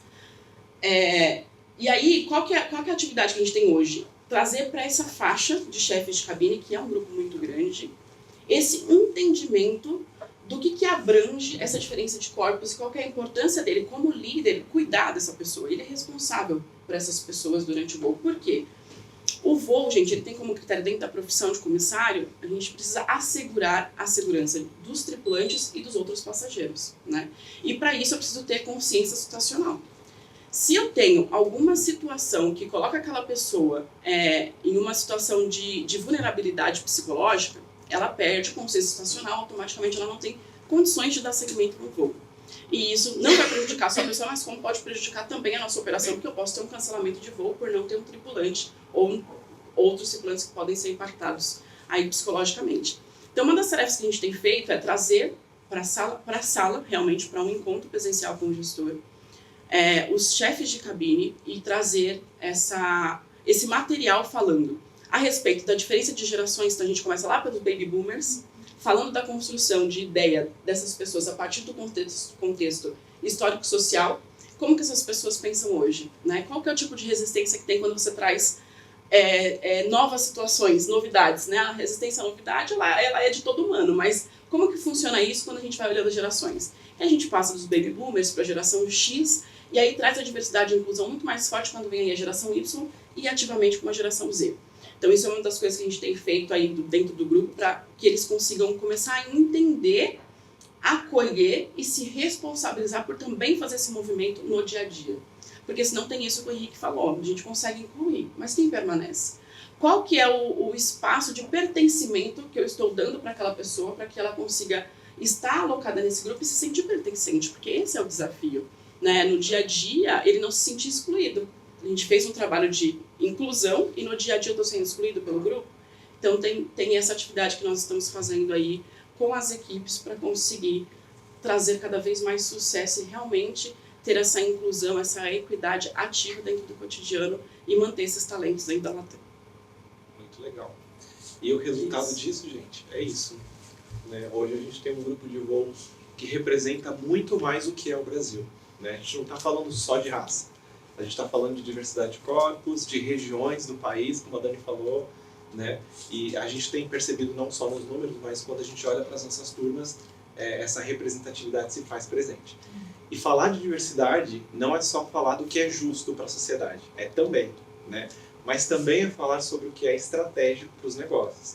Só para vocês terem noção, essa mudança, né, foi nos últimos praticamente 3 anos e os indicadores de tripulação de cabine estão dessa forma. Quando a gente olha a satisfação do cliente no voo, toda pessoa que voa recebe um e-mail lá para avaliar o atendimento no final, né? A gente subiu 21 pontos percentuais de 2019 para 24. Quando a gente olha para a amabilidade e confiança dentro dessa pesquisa, subiu 13 pontos de 2019 para cá. Quando a gente olha a pesquisa de clima organizacional para o grupo de voo, subiu 13 pontos. E quando a gente olha o número de eventos de segurança para cada 100 operações, 10% de operações, zerou o índice de inseguranças para situações como essa que a Dani falou, que colocam o voo em risco.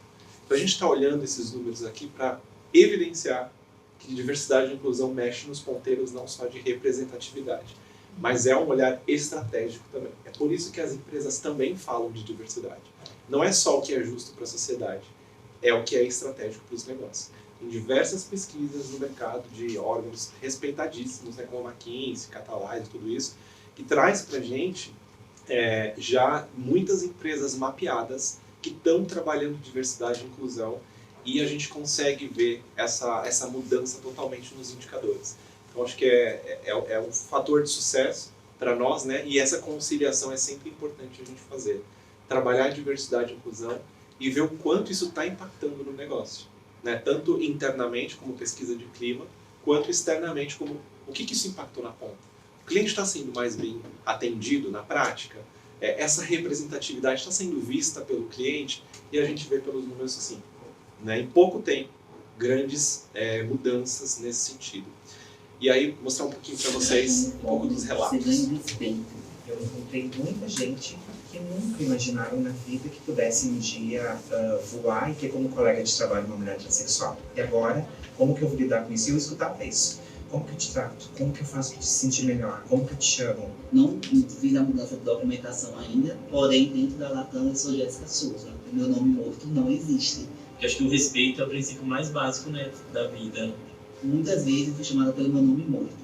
E o que é que mudaria em você se você me perguntasse como eu gostaria de ser chamada e me chamasse pelo meu nome atual? Seja cordial, seja Jéssica, tá bom? Pergunta como você gostaria de ser chamada. Meu pai, ele é um exemplo para mim. Tenho muito orgulho de falar da história dele. Eu sofri muito preconceito no início da minha carreira.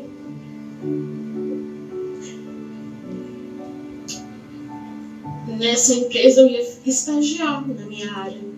E quando eu cheguei lá, sabe assim, quando você sente que a pessoa te vê, tipo, uma pessoa negra, ele falou, então, a vaga é para você servir café. Estou cansada de ser confundida como uma empregada doméstica, como uma garçonete. Em muitos lugares, quando eu vou e falo, eu sou uma arquiteta, eu vejo a pessoa olhando de novo para mim. Como que ela é uma arquiteta? Não pelo cargo, não é isso. Mas é difícil a gente ter que provar para o outro que a gente é alguma coisa só quando a gente fala. Porque o outro define quem você é só pela sua aparência. A importância da representatividade é ver pessoas de todos os tipos, de todas as raças, etnias, sexos, nesses ambientes e nessas estruturas de poder, para que, de fato, a gente tenha a representatividade do país, do Brasil como ele é, dentro da nossa empresa. Porque a gente é uma empresa de serviço. A gente não vai conseguir atender um público diverso, de pessoas diversas, se essa diversidade não está aqui dentro de casa também. Hoje a gente sai daqui com uma avaliação de que foi realmente um dia transformador. De todas as trocas que nós tivemos, de todas as histórias que foram trazidas aqui, nem todas foram histórias de superação, de alegria. A gente também teve muita história de luta, de dor, mas que nesse ponto comum a gente se pode entender enquanto rede para se apoiar e seguir construindo aí uma empresa cada vez mais diversa. Legal. Essa última imagem é de um programa que a gente chama de Conexão Black, que é um evento que a gente faz uma vez por ano no mês de novembro, para conectar, né, as histórias das pessoas negras que já estão com as que estão chegando, para que a gente consiga fomentar ainda mais essa cultura inclusiva para todos os marcadores, né? E aí, a gente trouxe o Felipe, ele é despachante lá de Guarulhos, trabalha na pista de Guarulhos, para contar um pouquinho, né, dentro da vivência que ele tem nesses 2 anos na Latam. Como que foi esse processo? Como que você se sentiu? Como que você foi acolhido? Né, representando um pouquinho aí também da voz das nossas pessoas da operação. O que você poderia contar para a gente, Fer, sobre como está esse processo para você? Pessoal, né? Sim, sim. Boa tarde a todos e a todas. Eu me chamo Felipe. Eu estou na Latam há quase 3 anos, né, indo para o 3º ano. Assim como o Henrique, eu também sou um jovem, né, de periferia, venho da periferia de São Paulo. Tive a oportunidade de também ser agraciado por um projeto social. E aí, nesse projeto social, eu já comecei ali a me desenvolver pessoalmente, ter oportunidades. Nesse projeto tinha até um projeto que era conhecer o mar, né? E eu não sou de São Paulo, eu vim do interior da Bahia para cá. E quando criança eu não tive essa oportunidade. E no projeto eu tive essa oportunidade. Então eu sou assim, super grata nesse projeto por ter conhecido o mar através desse projeto.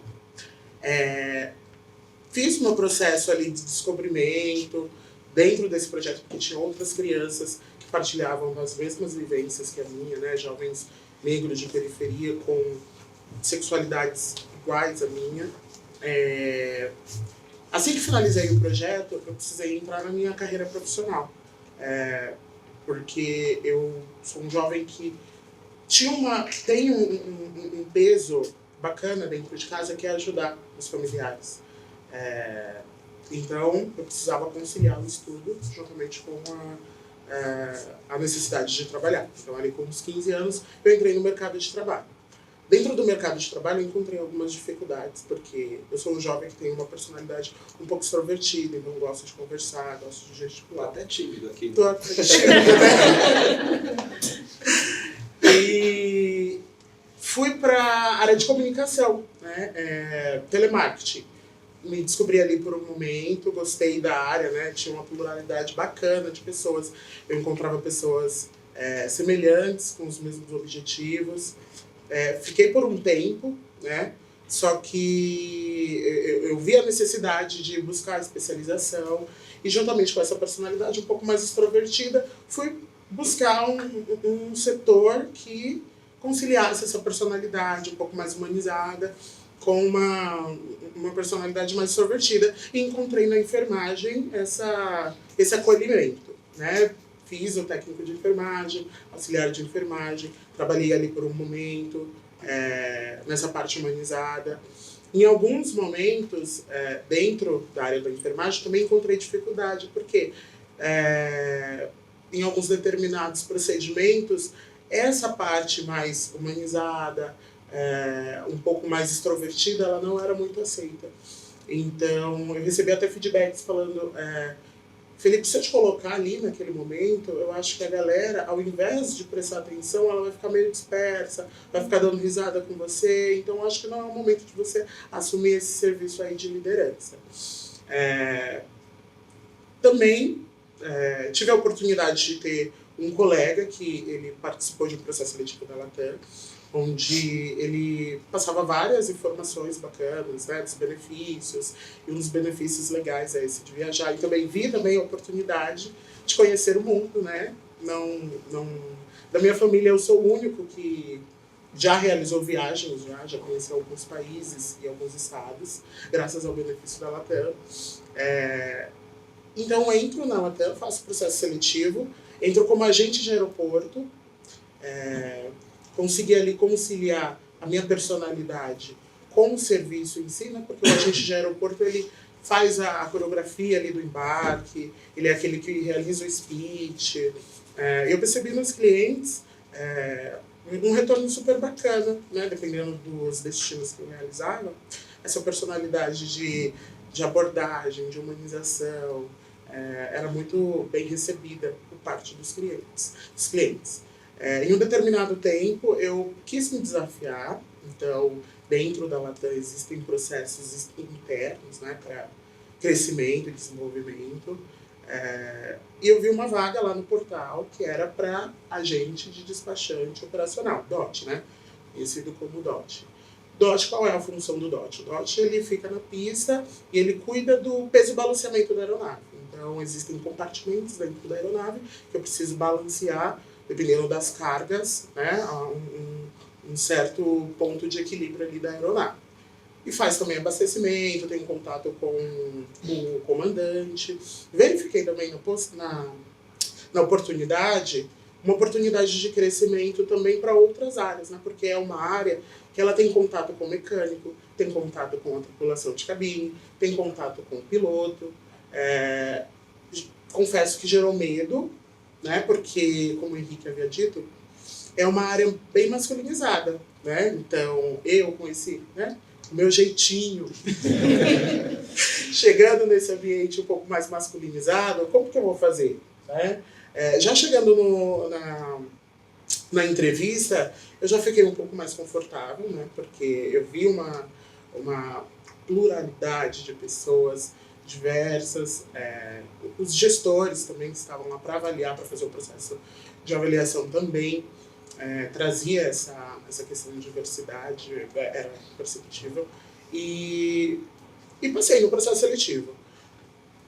Assim que eu desço para realizar o meu serviço, lá na Latam, essa parte do DOT, a minha função, ela não é executada totalmente por serviço orgânico, né?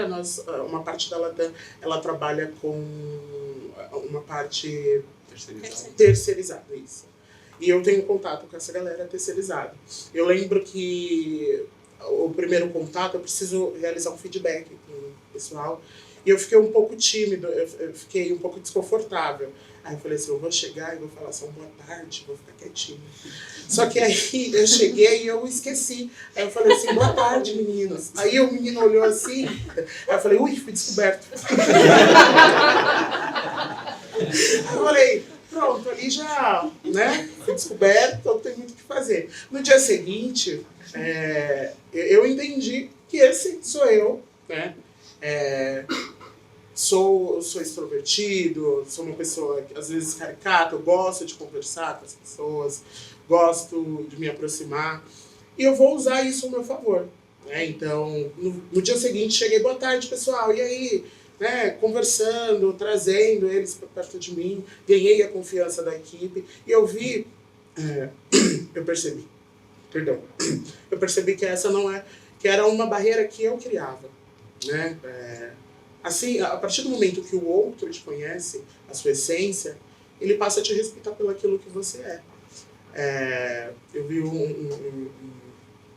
uma frase, uma vez, de uma professora trans, que ela falou sobre as vivências dela, e ela falou assim, a gente vive, a gente luta, a gente resiste em um mundo onde as pessoas não dão nem a oportunidade da gente existir. E lá, eu tive a oportunidade de existir. né? A Latam, ela me deu essa oportunidade de existir com o meu jeitinho, né? Eu sou muito grato à oportunidade que a Latam vem construindo, juntamente com o meu desenvolvimento pessoal e profissional. Eu acho que é isso, Henrique. Muito legal. Muita gratidão. Obrigado por esse relato maravilhoso. E é isso, gente. A gente abre um tempinho aí para caso vocês tenham dúvidas, queiram compartilhar algum tipo de depoimento, alguma vivência, como que foi para vocês, né? Entrar um pouquinho mais nos bastidores da Latam, porque isso daqui as pessoas não sabem, os passageiros não sabem, né? Eles sentem, mas acho que conhecer um pouquinho do bastidor é abrir essa janela aqui para vocês verem que a gente está construindo essa jornada, né? De uma maneira muito respeitosa, né? Séria, consistente, e a gente quis compartilhar praticamente a chave do sucesso aqui. Tudo que a gente fez, em todos os detalhes, os principais pontos foram ditos, né? E aí, com base nisso, vocês têm alguma dúvida, algum comentário? Independentemente da história linda que vocês construíram em diversidade e inclusão, como é que foi esse começo de definir esses grupos de afinidade e realmente inseri-los? Porque eu acho que o mais difícil para algumas empresas é definir esses grupos e começar a executar para que essas pessoas diversas também entrem no sistema da empresa, né? Como é que foi esse começo? Assim? Perfeito. A gente começou com uma consultoria, então a consultoria que nos assessorou durante toda essa jornada, inclusive continua nos assessorando, foi direcionando um plano tático.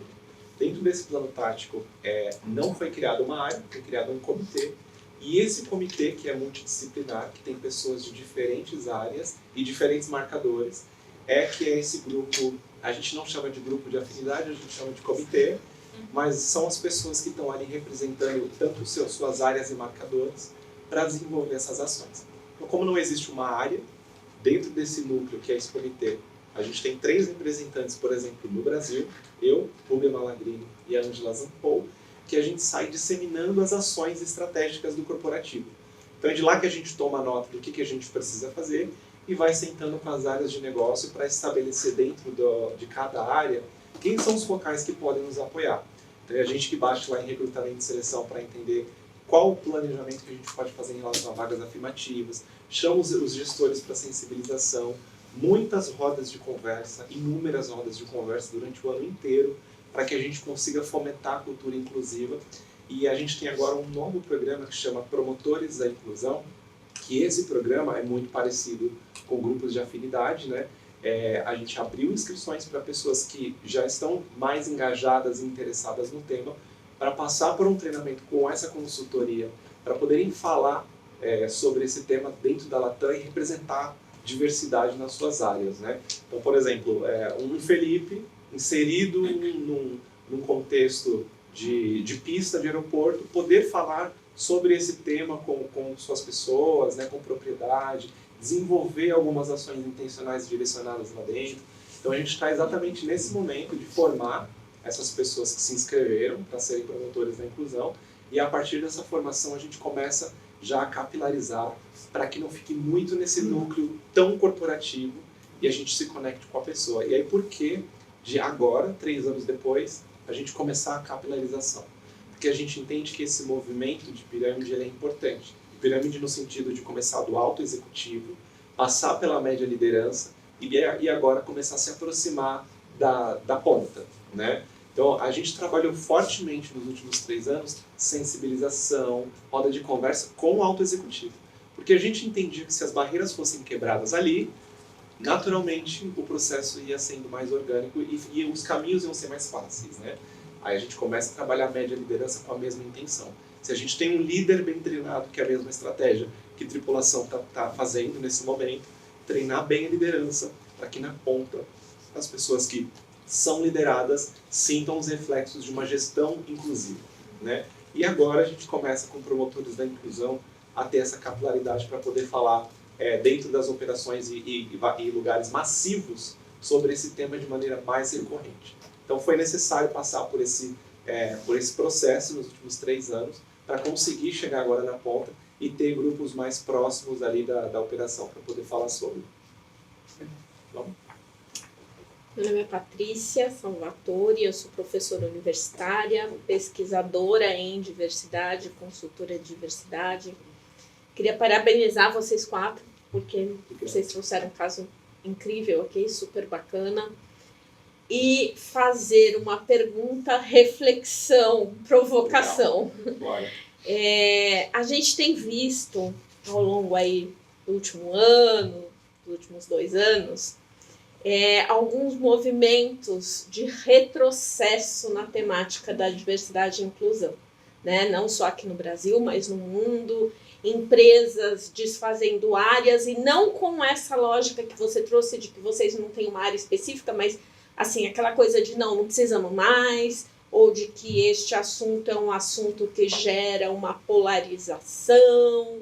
Então eu queria entender com vocês se por acaso em algum momento a Latam passou por dificuldades tanto do âmbito dessas lideranças, né, que ainda em processo de sensibilização, ou até se houve alguma pressão externa no sentido de opa, falamos demais, chega, cansou. Como é que vocês sentiram, tem sentido isso? Incrível a sua pergunta, tá? Obrigado por fazê-la. A gente sabe desse movimento do mercado, né, de que está havendo esse retrocesso. Para a gente, né, começando a responder a sua pergunta, foi um processo muito bem planejado, né, e a gente usou muito as boas práticas do mercado, inclusive os erros do mercado, para não reproduzir esses erros. Então a gente acaba falando que a gente começou certo, que foi muito dentro de casa. Foi muito ali de porta fechada com os nossos executivos. Vamos treinar vocês para vocês saberem falar esse idioma da diversidade, que é importante enquanto marca pessoal, enquanto marketing pessoal, enquanto representante da área. Você tem que ser pessoa para falar por diversidade na sua área. Então a gente treinou muito de portas fechadas para garantir que a gente tivesse um alto executivo muito sensível às pautas, né, para acompanhar os movimentos de maneira genuína. Então acho que esse foi um primeiro grande fator de sucesso para a gente não apanhar tanto do mercado. Quando a gente foi a público, a gente já tinha desenvolvido muitas ações internamente e sabia exatamente, de maneira muito cautelosa, até onde nós iríamos. Exemplo, a ideia lá em 2020 era ter uma primeira turma de comissários 100% negros. Quando a gente começou essa discussão. E aí, junto com a consultoria e todas essas reflexões, a gente chegou à conclusão de que não era o momento. O mercado não estava preparado. A gente estava muito polarizado socialmente em relação a pró, né, e contra a diversidade. A gente ia ter muito mais ruído negativo dessa ação do que a intenção genuína, de fato, que era ter uma turma de comissários diversos e o quanto que isso ia ser bom para nós. Então, dentro dessa primeira reflexão lá atrás, a gente já sabia que a gente tinha que ser muito cauteloso diante de tudo que ia para o mercado, para não gerar polarização. Então, todas as ações externas foram minuciosamente validadas por muitas mãos, desde relações institucionais, jurídico, compliance, RH, área de negócio, todos sentados à mesa para falar, gente, a gente vai publicar essa matéria no site X, a gente vai para o LinkedIn publicar tal coisa no perfil do CEO, a gente vai fazer um comercial com quem? Quem que pode ser a voz da diversidade pela Latam? Todos esses passos, um por um, foram minuciosamente cuidados, junto com essa consultoria estratégica de fora que vai nos direcionando, para falar, olha, fiz isso na empresa tal, esse foi o problema que gerou, na rede social, por exemplo. Vocês vão por esse caminho? É o risco que vocês querem tomar? Não. Vamos construir isso aí para daqui a 3 anos?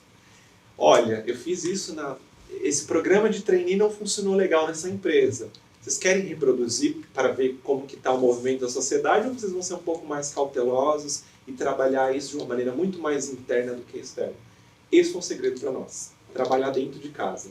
Agora, 3 anos depois, essa é uma das primeiras palestras que a gente faz falando a respeito disso, tá? Se não a primeira, assim, oficialmente nesse formato. 3 anos depois de trabalhar fortemente o tema. Esse é um dos erros que a gente vê em outras empresas.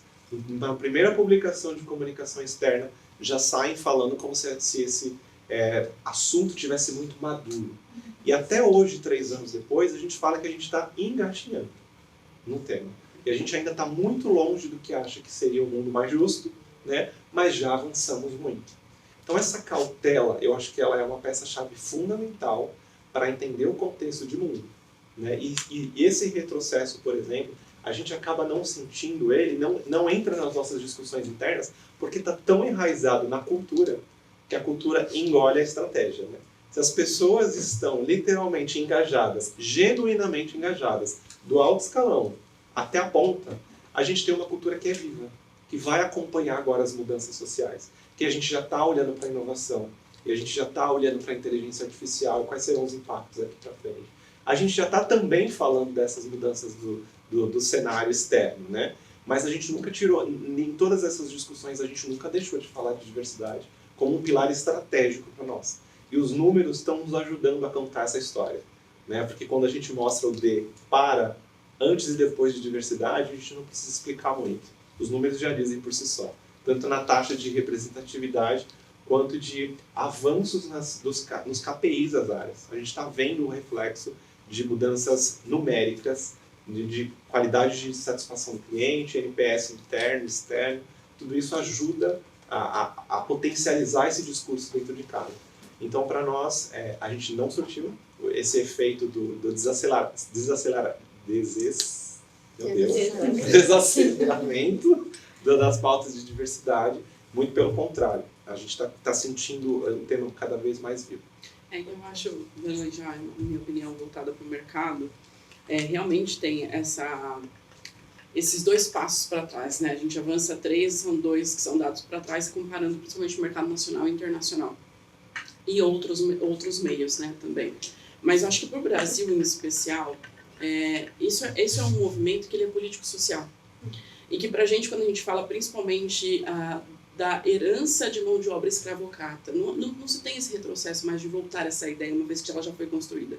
Então, acho que é pouco provável que se dê esse retrocesso realmente. Eu acho que talvez alguns movimentos que podem vir no mercado, principalmente voltar para o mercado brasileiro, é mudar talvez a forma de comunicar essa diversidade e inclusão, talvez nesse lugar do pertencimento, né, de ter esse espaço que você já não precisa ter tanto polos trazendo essa bandeira, mas sim você já ter isso num movimento muito normalizado, muito comum dentro das contratações e das ocupações dessas pessoas, né, assumindo posições. Então eu acredito que seja muito esse o movimento que a Latam faz como uma escolha. Por isso não ter uma área específica para tratar só de diversidade e inclusão, mas sempre que a gente faça um trabalho que ele seja pulverizado e a base se permaneça numa solidez, numa constância, né, com relação a essa pauta. Obrigada. Daniela, eu gostaria de fazer uma pergunta. Qual que é a sua visão referente ao curso de comissário de bordo?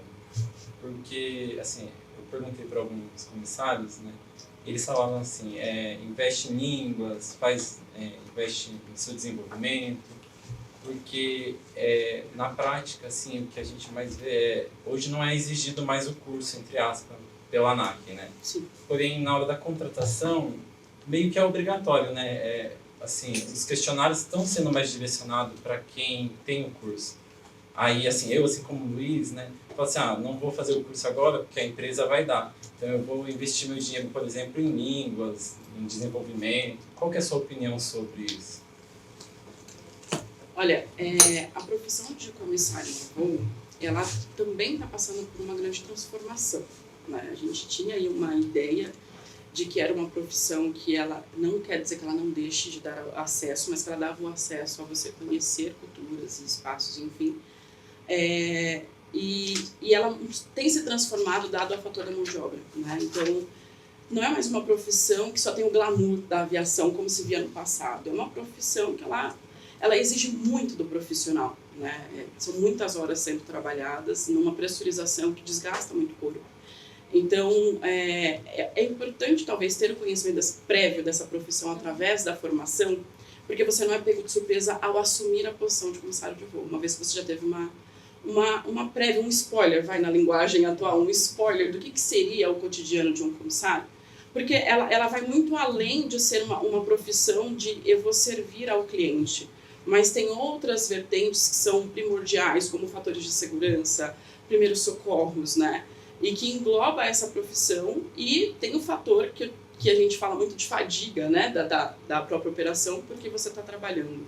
Diferente de estarmos aqui nessa atmosfera por 10, por 12, por 14 horas trabalhando e estar numa pressurização. O desgaste fisiológico ele é intenso, né, para não dizer devastador, avassalador, né, ele é realmente muito diferente. Então é importante, na minha percepção, agora já falando individualmente como Dani, né, ter essa formação para que você consiga entender se realmente faz sentido aquilo, realmente é o que eu desejo, porque tem esse estereótipo da profissão do comissário de voo ser muito glamourizada dentro do meio, como existia também esse mesmo glamour para pilotos, e que já não é mais uma realidade dentro da aviação. Tá respondido? Tá respondido. Boa tarde, gente. Eu me chamo Kawane. Primeiro, eu estou apaixonada pela história de cada um de vocês. Eu realmente me identifiquei muito, até porque eu sou formada como comissária de bordo. Então, só de conhecer esse lado da Latam, que realmente eu não conhecia, sempre me vi trabalhando na Latam, mas esse lado que eu realmente acho importante eu não conhecia. E eu também faço recursos humanos. Então, também, tudo que vocês falaram assim aqui agregou muito pra mim, muito mesmo. Até em questão dessa parte de diversidade e exclusão, né? Uma coisa assim que aconteceu comigo, eu tô atrás de um estágio e eu fui meio que excluída de um estágio, fui muito bem na entrevista, a entrevistadora praticamente me deu certeza que eu seria contratada. Só que assim, eu não fui contratada pela minha idade, eu tenho 20 anos. E aí eu fiquei, nossa, uma coisa assim tão simples que eu nunca imaginei que eu ia ser discriminada pela minha idade. Eu acho que assim, se eu tenho um currículo, se eu tenho um perfil e a pessoa está me discriminando pela minha idade, assim, é uma coisa que eu nunca imaginei. E até então eu não tenho um perfil para ser discriminada por alguma coisa, sabe? E eu dentro do RH sempre tive uma visão assim, que eu quero lutar dentro do RH, entendeu? Para ter melhoria, para ter essa diversidade. É essa a visão que eu tenho do RH. Eu não tenho só a visão de, filha de ponta, não. Não, eu quero entrar para fazer diferença. Então, vendo vocês aqui, eu achei legal. Só que nessa empresa que eu fui, eu estudei ela antes e eu vi que nela não tem essa inclusão, né? Em cargos altos só tem homens brancos, héteros, não tem mulher, não tem pessoas negras, não tem nada disso. E, inclusive, a entrevistadora me falou assim no meio da entrevista. Ela falou, olha, aqui na empresa você vai ter que selecionar certas coisas que você não vai concordar. Então, tem certos cargos que você não vai contratar mulher, você vai ter que contratar homem. E é assim que funciona. Então, eu já olhei para aquilo e fiquei, eu quero muito emprego. Eu preciso, né? Eu quero viver o que eu estou estudando. Mas eu olhei para aquilo e falei, se eu entrasse nessa empresa, como que eu ia conseguir fazer essa diferença? E vocês conseguiram aplicar isso dentro da Latam. Foi através da consultoria, né? Mas essa consultoria, foram vocês que... o RH que deu essa entrada, ou foram os executivos que queriam ver uma melhoria assim, na empresa, e eles que solicitaram e vocês fizeram esse trabalho por dentro depois? Perfeito. Primeiro, obrigado pelo seu relato. Ele traz bastante para a gente o quanto que realmente, principalmente para a geração Z, né, que é a geração que você tem, com 20 anos, passa por esses dilemas, né? De propósito da empresa, propósito pessoal, concordo, não concordo, será que esse é o meu lugar? Isso é muito da geração Z, né, que é algo lindo dessa geração, que é questionar justamente os valores pessoais para a escolha de uma oportunidade, né? Então, acho que é muito, muito bacana esse relato. E quando a gente foi buscar uma consultoria no mercado, era justamente, e foi o RH que puxou essa frente. Então, o RH, dentro do âmbito corporativo, que quando a gente chama de corporativo, a gente está falando de um RH Latam mundo, né? Dentro desse lugar, a gente definiu qual seria uma consultoria que entendesse do nosso negócio, que já tivesse trabalhado com empresas do nosso porte, que entendesse as questões geográficas, entendesse os contextos sociais dos países sul-americanos, do Brasil, que tivesse esse olhar macro para conseguir dar bons direcionamentos e insights para a gente. Então, com base nisso, a nossa área que responde por contratos, né, começa a fazer essa pesquisa e vai atrás de uma consultoria que atende essa necessidade. Aí o RH conseguiu achar uma consultoria, que foi a Margareth Goldenberg, que ela é a CEO da Goldenberg Consultoria, e através dela, ela conseguiu dar bons direcionamentos para nós sobre como que seria o plano tático na prática. Ela e a consultoria da Goldenberg foi responsável por direcionar para nós qual seria o caminho a ser traçado. Imagina. Oi, meu nome é Sheila, atualmente sou nutricionista Eu fiz o curso de comissário de voo há 12 anos atrás e não consegui entrar na área porque envolve toda essa questão financeira, eu não consegui fazer a prova da ANAC, não tinha dinheiro para a prova, não tinha dinheiro para fazer o CMA. Então, tive que abrir mão desse sonho, né, e seguir, mas no decorrer do tempo consegui me formar na faculdade também. Na época que eu fazia esse curso, uma coisa me marcou muito, porque o diretor do curso, ele chamou cada aluno para poder conversar, entender um pouco de cada aluno. E no momento uma colega minha saiu, e ela saiu em choro, porque ele logo falou para ela que ela não tinha possibilidade de ser comissária de voo por causa do peso dela. Então, assim, eu era bem magrinha, mas, tipo assim, eu me comovi com ela, abracei aquela causa com ela. E o tempo passou, né, e de um tempo pra cá eu falei, eu preciso voltar atrás desse meu sonho. E fui fazer a ANAC, fui pro CMA também, consegui tudo que eu queria. E veio isso na minha cabeça, porque assim, tanto como nutricionista, também sou cobrada por essa questão de peso. Então, veio também na minha cabeça, será que eu preciso correr logo para tentar emagrecer? Porque se eu for tentar fazer um processo seletivo, isso vai influenciar. Então, aqui, essas questões veio assim na minha mente e agora, conversando com vocês, entendendo o processo da Latam, estou vendo que a minha visão é totalmente diferente do que eu achava. E conversando aqui, eu queria saber, vocês têm uma rede de apoio para os colaboradores, por todos esses colaboradores que passaram por esses processos de discriminação, de alguma forma psicológica, tem essa parte de apoio? Só por ela ter balançado a cabecinha, eu já percebi que não vai influenciar essa questão de corporal, né? Não. Então, eu queria saber mais dessa questão de se tem essa rede de apoio dessas pessoas. Obrigado pela pergunta. Tá? A gente tem, né? Hoje, inclusive no nosso canal de denúncia, que vai ser tratado por nossa área de compliance, junto com esse período de 3 anos, a gente implementou as aberturas de denúncia exclusivas para casos de gordofobia, racismo, homofobia, transfobia, né? Chamando por esses nomes, porque antes a gente tinha um chamado genérico que era discriminação, preconceito, né? Então acho que trazer o nome para que tipo de preconceito dentro do canal de ética foi importante para a gente conseguir mapear dos nossos colaboradores quais eram as demandas que estavam chegando, e aí obviamente, né, acabam chegando demandas porque a gente não está isento de viver o que é a sociedade. Então, se a gente está numa sociedade que tem preconceito, isso se reflete tanto na relação cliente-colaborador, quanto na relação de pares, entre colaboradores. Então, a gente tem um canal de denúncia direcionado para tratar essas questões, e é através desse canal de denúncia que a gente consegue acolher essa demanda, investigar, né, para ter inclusive uma tratativa judicial, seja civil, criminalista, tomar as medidas providências de acordo com o que a lei pede, né, para cumprimento de lei. E quando a gente olha para as nossas pessoas e quando não se aplica essas questões de legislação, a gente faz esse trabalho de acolhimento, direcionamento para a psicologia. Então, dentro do nosso próprio convênio, a gente já tem mecanismos para que proativamente as pessoas já procurem por si só. E a gente reforça muito por comunicação interna, que existe, né, todo esse aparato de benefício hoje já disponível, mas quando acontece de maneira intencional, a gente acaba direcionando para a pessoa tratar tanto as questões psicológicas quanto as questões práticas. Pode chegar, por exemplo, o caso de pessoas que se entenderam transexuais assim, no momento da vida, e a gente começa também, através desses canais oficiais, a tratar o que muda dali para frente, né, nas individualidades e particularidades. Então, como que você vai ser chamado a partir de agora? Automaticamente a gente já muda o crachá. A gente já muda o uniforme. Se era de um gênero e a gente precisa aplicar outro, automaticamente a gente já faz a troca.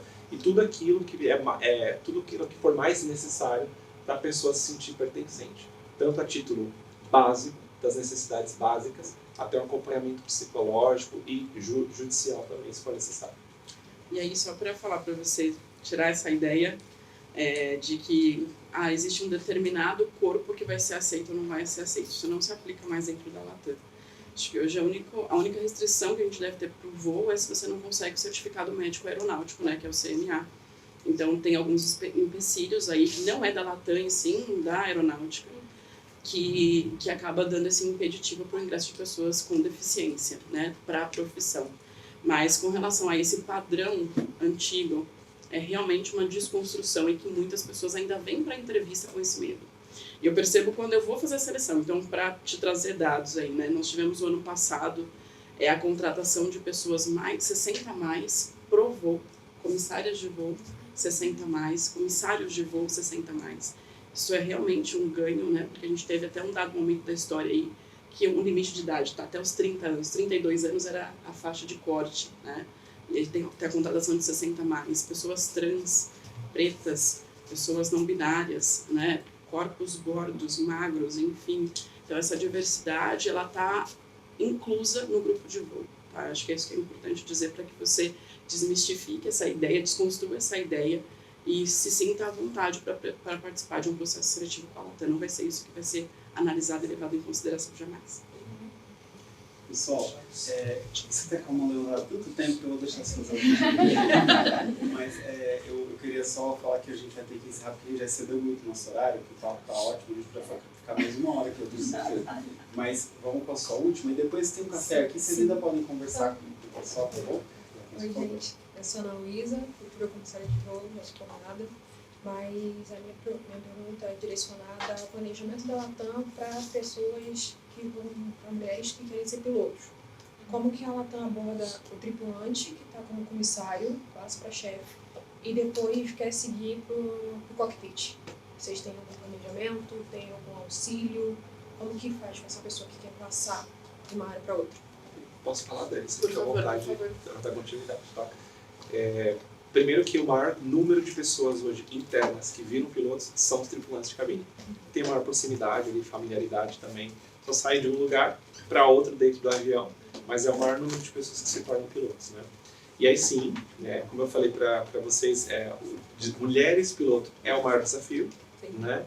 Então, ações intencionais vão acontecer nos próximos anos para a gente conseguir incentivar mais que as nossas mulheres se tornem pilotos, né? Então, desde ações afirmativas para bolsa de estudos, para pagamento de horas de voo, né? A gente vai ter diversas ações que já estão em fase muito avançada para implementação, mas para efetivamente conseguir desenvolver mulheres na companhia para se tornarem pilotos, porque é a única forma, né? Se a gente não consegue mexer na estrutura do mercado, olhando para dentro para as nossas pessoas, a gente vai ter algumas ações nesse sentido, né? Não só para o grupo de voo, mas também para mecânicos, e a formação para que isso aconteça é a chave de sucesso. Então a gente vai trabalhar no processo de formação de maneira mais intencional. É isso, gente. Olha, eu queria aproveitar então, agradecer aqui primeiramente vocês, né, Henrique, Mário, Dani e Felipe, dizer que vocês falam muito bem, gostei muito de vocês são ótimos. Para quem é da comunicação, é muito legal ver também como a comunicação da Latam vai se espalhando na empresa, né? E como vocês podem ter, o Bruno e o Vinícius estão aqui, né? Vocês podem ter porta-vozes de todas as áreas, né? Então, agradecer também o Jerome, a Maria-Lisa, eu mandei lá os agradecimentos, o Mauro, que também ajudou muito a gente a fazer isso. E vocês da audiência foram ótimos também, participaram bastante. Vocês tiveram o privilégio de estar aqui hoje na gravação, mas é uma gravação, né? Vocês estão vendo o celular aí. Isso vai para o YouTube da Berge, então a gente ainda vai divulgar esse evento para muitas outras pessoas. Então ele vai chegar em muita gente ainda. Divulguem também vocês, né? Se quiserem compartilhar esse conteúdo com alguém, é só falar que está no YouTube da Berge. E é isso, gente. Agradecer demais. O café está aqui ainda, vocês podem continuar conversando. É só para a gente não sair tanto do nosso horário. Mas fiquem ligados também na programação da Berge. A gente vai ter mais muitos eventos ainda. Muitos com a Latam, com certeza. A Latam é super presente aqui. Inclusive, em novembro, a gente vai ter um evento dedicado à comunicação interna, que eu sei que a Latam é patrocinadora, vai estar lá com a gente também. Então é isso, gente. Obrigado, viu? Obrigado. Obrigada.